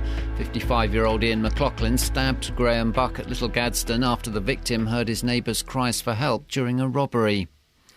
It's emerged that almost 700 complaints were made about the Surgery Centre in Stevenage, according to a BBC Three Counties investigation. The centre was operated by building firm Carillion, but has since returned to NHS control. And Milton Keynes war veterans say they prefer to attend their local venues rather than a ceremony at a new memorial marking World Maths Day and International Joke Day, as well as Armistice Day. Three Counties Sports. BBC Three Counties Radio. We start with football. Milton Keynes Dons will be without David Martin and Stephen Gleeson, with Jason Banton and Luke Chadwick also struggling to be fit for this evening's League One match at home to Carlisle. Dons boss Carl Robinson says opposition manager Graham Kavanagh was a no-nonsense style of midfielder. I know how he played, so I'll know what he expects of his players.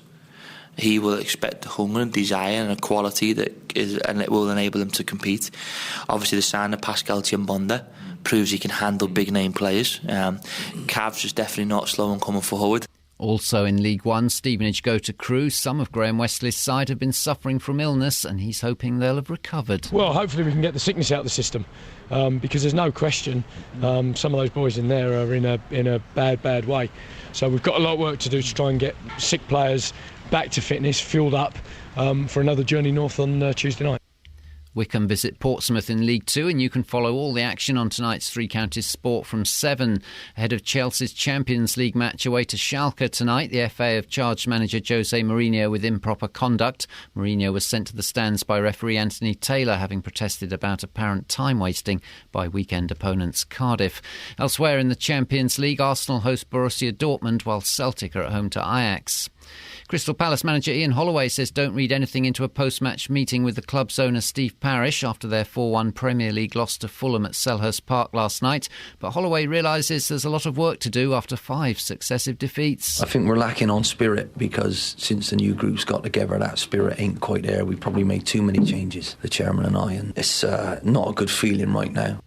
Tony Mowbray's left Middlesbrough with the club 16th in the Championship after 1 win in their last 10 games. His assistant manager Mark Venus takes temporary charge of the side. And in motor racing, Formula One's Toro Rosso have confirmed Russian teenager Daniil Givet will replace Daniel Ricciardo at the team next season, with Ricciardo joining Milton Keynes-based Red Bull. Get the latest news and sport online at bbc.co.uk/3 counties. Call 08459 455 555. BBC Three Counties Radio. I'm being told off on Facebook. I was talking with my mouth full shortly after one of our listeners had told his daughter off for talking with her mouth full. So I sincerely and humbly... that was your cake, Kath. You shouldn't have brought that cake in. I sincerely and humbly apologise. I would not be wishing to instil ill manners in any young children listening to this. Well, you know. Oh, I had another argument with my boy last night, 3.5, OK? And he's learnt this new thing. You're stupid. You're stupid, Daddy. You're stupid. Then he says to me, and I tried not to laugh when he said this. I did my angry face, but inside I was laughing. You're a horrid guy. You're a horrid guy. And I was thinking, where has he got this from? Is it because he started a new nursery? Oh, I know exactly where he's got it from. He's got it from you, Catherine Boyle. Oh, well, hang on. He's got it from you. My kids didn't do it. You lent us, very kindly, and we have damaged and destroyed it, Toy Story 3. Yeah. Where Lotso, the evil bear, says to the baby, "You stupid! You stupid!" And so he's got it from Lotso, which means he's directly got it from you. So last night, my boy was calling me stupid because of you. Well, I hope you've told him that purple bear is not a role model. I've told him you're not a role model. I've shown him a picture of you and said, if you ever see this lady run a mile, if you ever hear a northern accent trying to sound posh, then avoid. I think your son's right. How rude. She's got what you said, which means I am stupid, so yes, you are both actually right. Oh, I'm a horrid guy. You're a horrid guy. Don't worry, he got a telling off. I wasn't standing for that behaviour. We're celebrating the magic of Joe Brown today and indeed tomorrow. I've been sent the Joe Brown, the ukulele album, the deluxe edition, no less. We're going to play a track from it tomorrow. I'm not quite sure what, but we will play. Maybe we'll play Mr. Blue Sky. We'll see. That could be fun on a ukulele.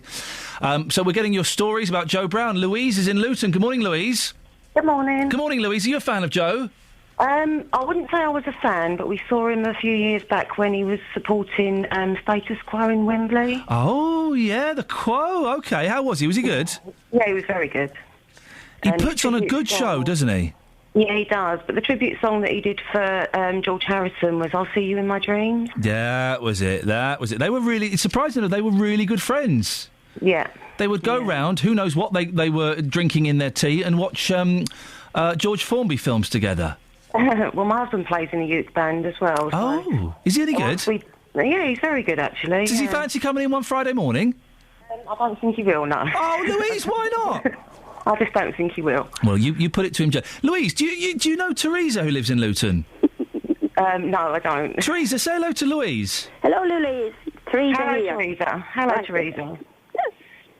That Iain wants me and you to speak. I heard him the other morning with that poor old Dave.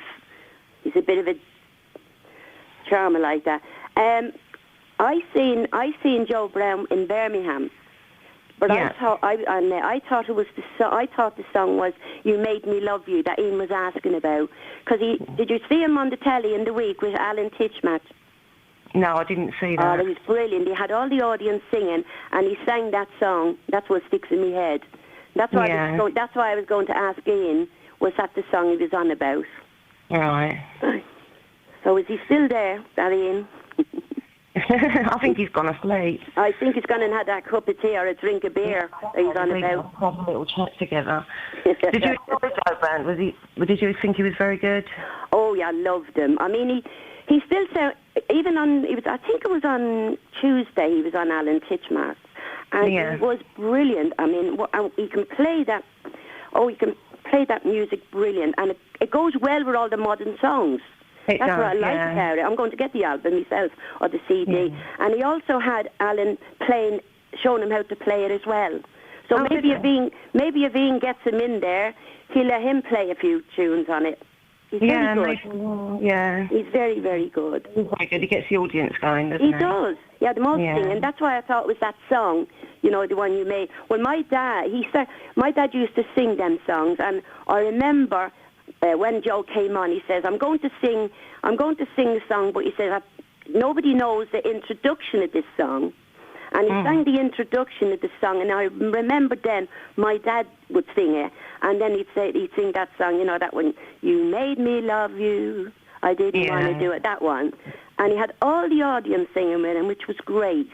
Yeah, he plays in the old people's homes for the old people. Yeah, and he goes in to entertain them like they do it free of charge, going and entertain the old people with the youth band. And they love the old songs. But I did hear him say, I'm sure he said he's coming to Luton. I'm sure he said, so he might be on the Grove in Dunstable. Yeah, it might be worth a look. Yeah, he might do it then, and so... I was talking to you, Teresa. What? Anyway, I don't know where Iain's gone. He's a little devil, he is. He does that to people. He done it to poor Dave the other morning, you know, and they were left hot and he just put the phone down. He's still lovely. He is, yeah. Shall we say goodbye now? Yeah, we'll say goodbye. Nice to talk to you, Teresa. Bye-bye.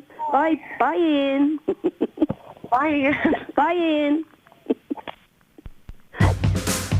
across beds, hearts and bucks. This is Iain Lee. BBC Three Counties Radio.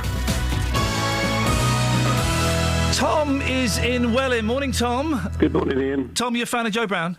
I enjoy his music. I'm not an avid fan. He's I know what you mean. Yes, I haven't got posters of Joe Brown up around my bedroom. That would be a little bit weird. It would, wouldn't it? But I think he's thoroughly pleasant, and I'm sure he's one of those people who you look at them and you think, oh, I bet you're a really nice bloke. Yeah, I bet you're a really decent fella.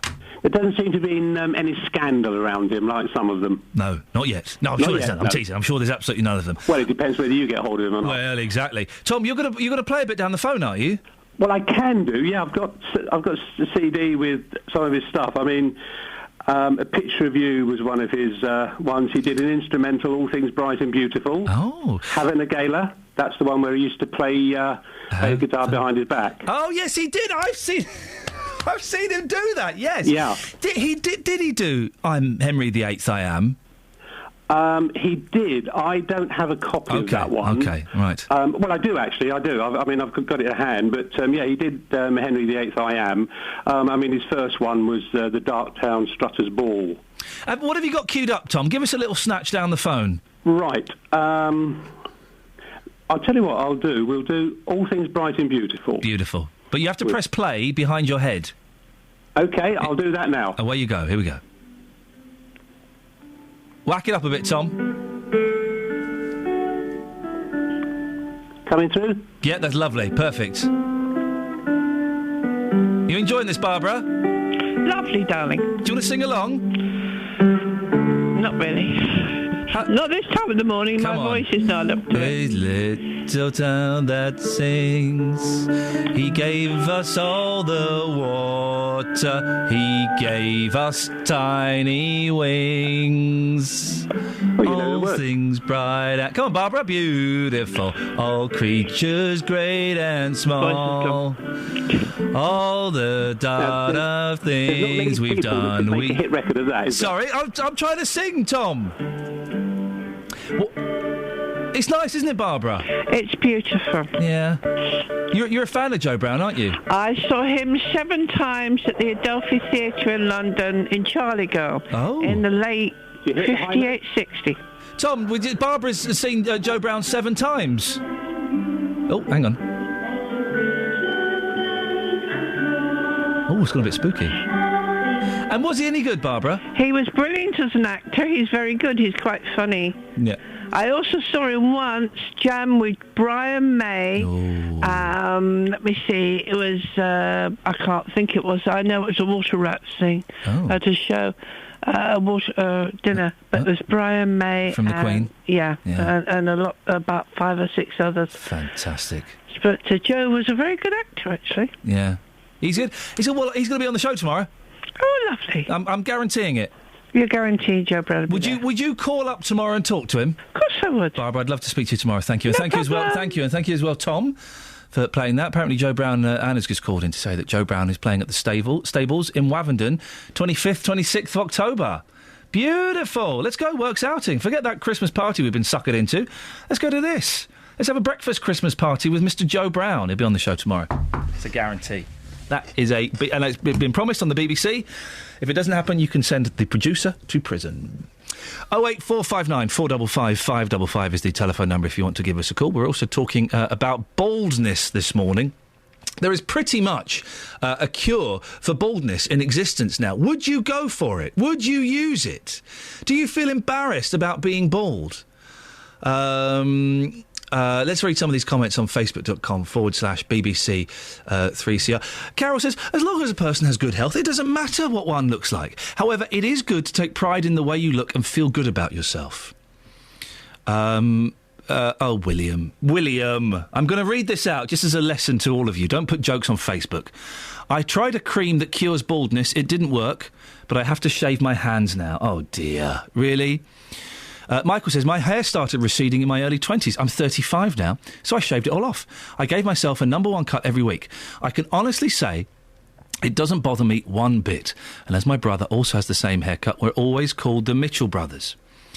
And Julie says, why be ashamed of going bald? The saying bald men make good lovers is due to the scientific fact that male hair baldness is due to a high level of testosterone. What crisis?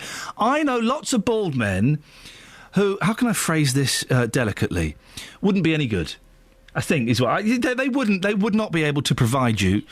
No, I bet Danny DeVito's... Anyway, I know. I suspect that the bald men being better lovers is a myth put around by bald men to try and make them look vaguely attractive.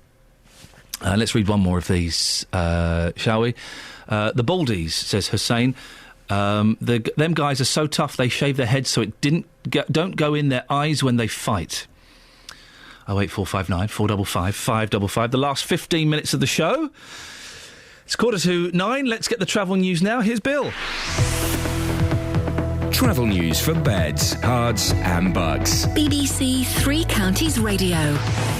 Not the best of mornings for the M1. Couple of accidents. First off, Junction 11 Dunstable. You've still got just lane 3 open at the moment because of a broken down coach. I have been transferring people off the coach, but traffic-wise, it's a bit of a crawl from Junction 12 Flitwick. Then further on up, you're crawling from the M25. In fact, because of another accident, lane 3 was blocked. That's still looking slow.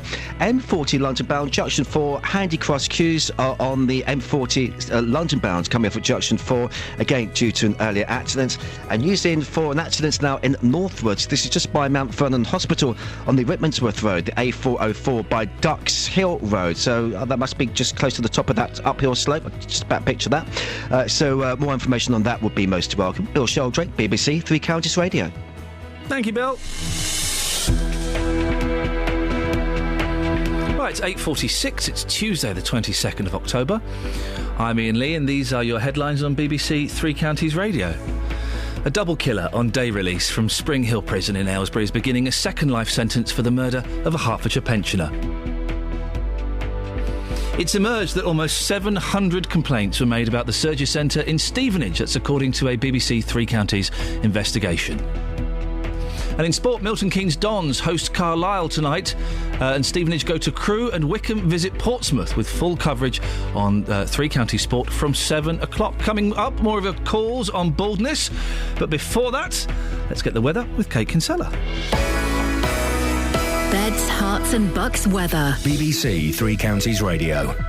Well, the rain's starting to break up a little bit now, less persistent, more showery. We've still got some heavier bursts mixed in there, though, and later on this afternoon, the return of the heavier rain, maybe a rumble or two of thunder. Maximum temperature, though, staying mild at 18 Celsius, so despite the wind and the rain, it's still going to feel relatively mild. To be fair, it's probably only getting up to around 17 Celsius if it doesn't dry out any further. Now, overnight tonight, still some showers around first thing, like I said, often quite heavy as well, but we will get some parts of the night. The middle part where it may dry out, we'll get some broken cloud as well, but then the latter part of the night and through to tomorrow morning, some heavy showers with maybe a rumble or two of thunder. Minimum temperature, again, another very mild night, 14 Celsius. So tomorrow morning we've still got some of those showers around, but they'll be blown through on quite a brisk southwesterly breeze, after which it's an improving picture. Drier, brighter, maybe even some sunshine tomorrow afternoon, and a maximum temperature of 17 Celsius. And that's your forecast.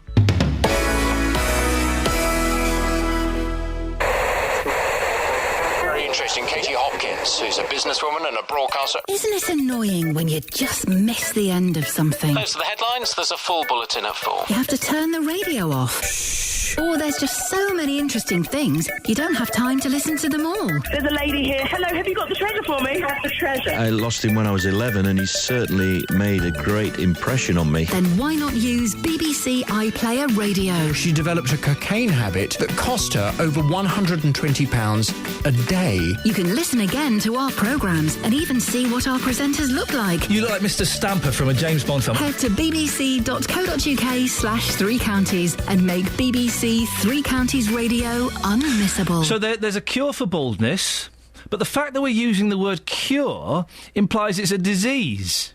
Sorry, I'm laughing. I just remember what Justin said upstairs. I'm so sorry. I'm so sorry. Press button. Across beds, hearts and bucks. This is Iain Lee. BBC Three Counties Radio. I just remember what Justin Dealey said 3 hours ago. It's just so good. Morning, boss. Would you like me to repeat it for you? For the sake of both of our, in inverted commas, careers, probably best you don't say it on the radio, come Justin. on, you've been fired everywhere you've been. Come on. I know. This is literally the last chance saloon for me. Now. You sure? It's a relevant point, to be fair. Come on. I don't think you can say it. Okay. Now. If you change your mind, let me know. Would you want a cure for baldness? Well, according to today's papers, the cure is becoming closer. Justin Dealey has been out and about this morning. Justin?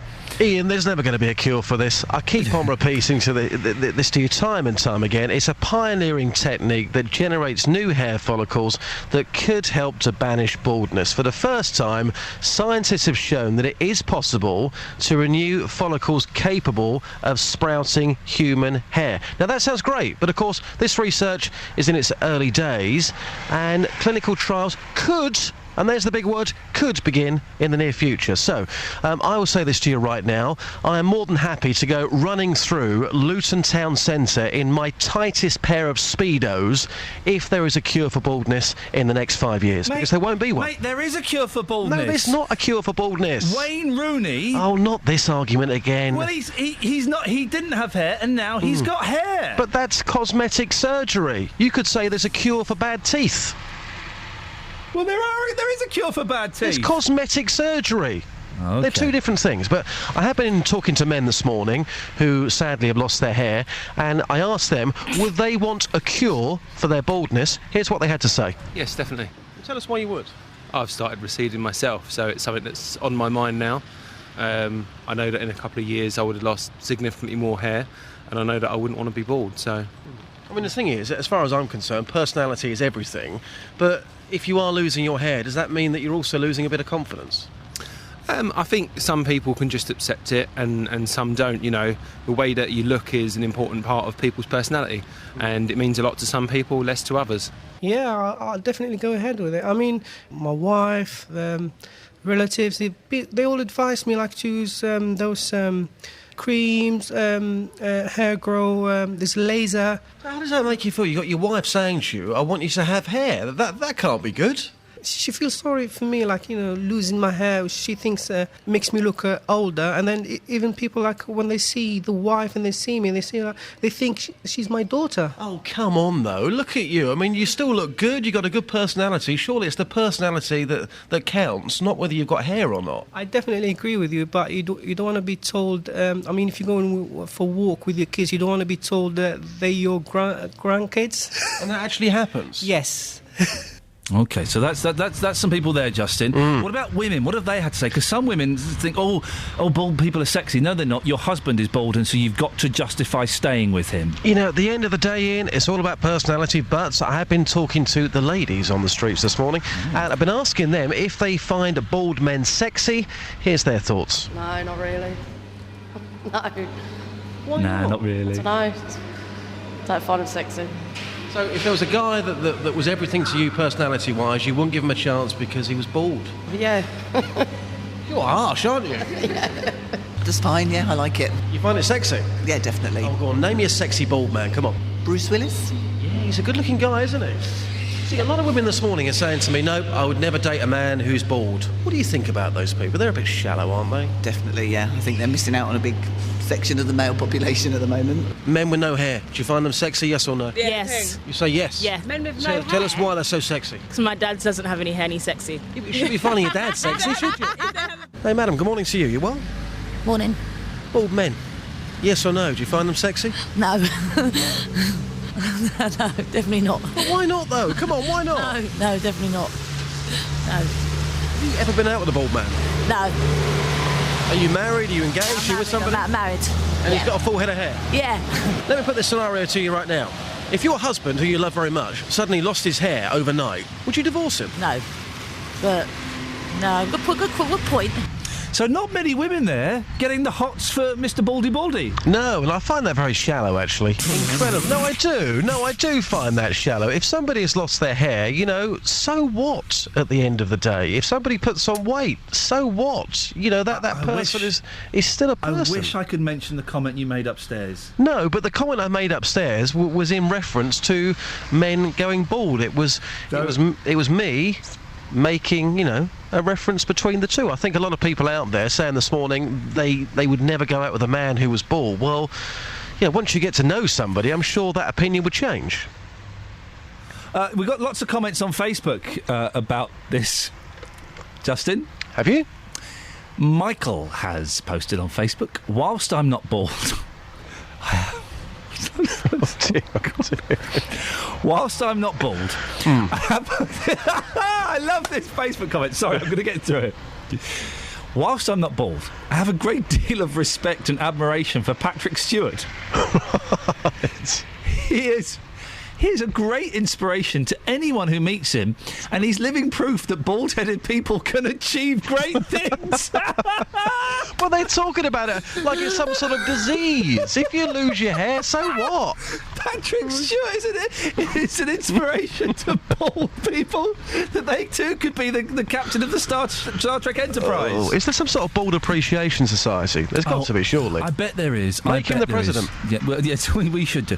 Justin, I appreciate your hard work. So tomorrow, Joe Brown, we're going to get him on the show. Yeah, hopefully. And you're going to take the new Joe Brown, the ukulele album out and about and play it to people and get their opinion on it. Well, we know what the opinion's going to be. Yes, of course because we do. Every single person who's going to be listening to this new Joe Brown CD is going to absolutely love it. I shall make sure of that, Ian. Yeah, excellent work, Justin. Good stuff as always. Thank you a lot for today. See you later. Bye. Ta-ta, there we go. We will have Joe Brown on the show. We've got time just very quickly to look at the front pages of the newspapers. Shall we? Shall we cram that in? Because we've not really done the front pages this morning. And there's kind of stuff happening. The biggest story seems to be the celebrity... Well, no, not celebrity. What's it called? The Great British Bake Off, which is a programme I've never watched. It's Mel and Sue, isn't it, and cakes. Hosted by bread lover, Paul Hollywood. Well, the Daily Telegraph have got it on their front pages. There is fury over Raymond Blanc, who apparently tweeted the winner of the Great British Bake Off. He said, I won't spoil it for you, but it's in all of the newspapers. It's the skinny woman with the eyes. According to Raymond Blanc. And then he says, actually, no, I don't know. So there's a furore over that. That gets the same size, okay, gets the same size, Great British Bake Off, over the nuclear the power station that's going to be built.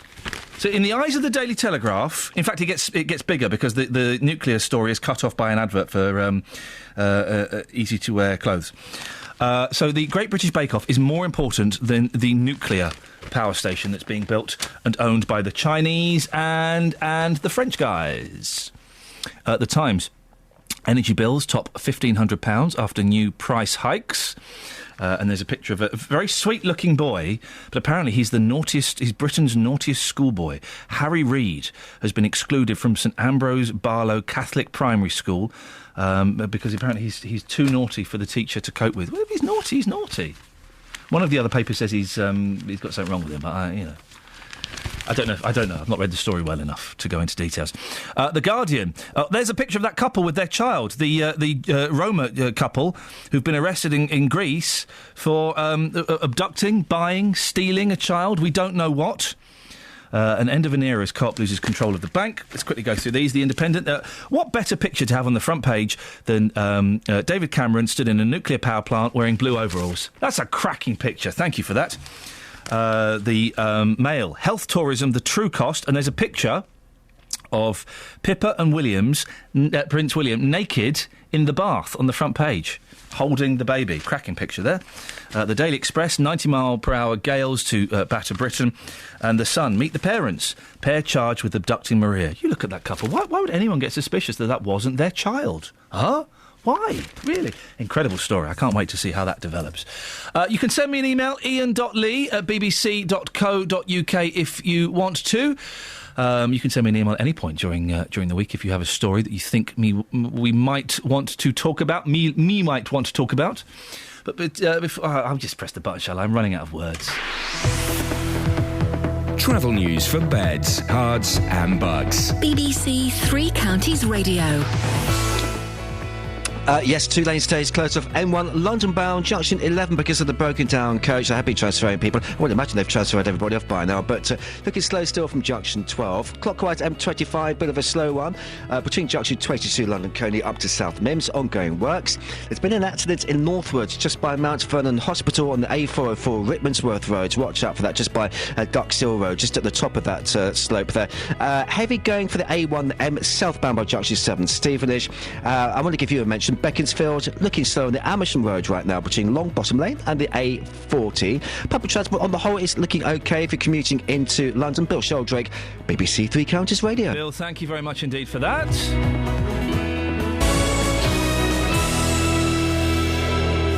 Right, that's it. That's your lot. Thank you very much for listening. Lots of callers this morning. Thank you as always. Lots of texters, including this one from Nick on the subject of being bald. I'm almost bald, and it does increase virility. I don't have any problem making love for hours. Local and vocal across beds, hearts and bucks. This is BBC Three Counties Radio. So now we know. Thank you very much indeed to Iain Lee and the team. Good morning. Welcome to the JVS show. I'm Jonathan Vernon-Smith. It's Tuesday, and on today's Big Phone-In, I'm asking, should killers like Ian McLaughlin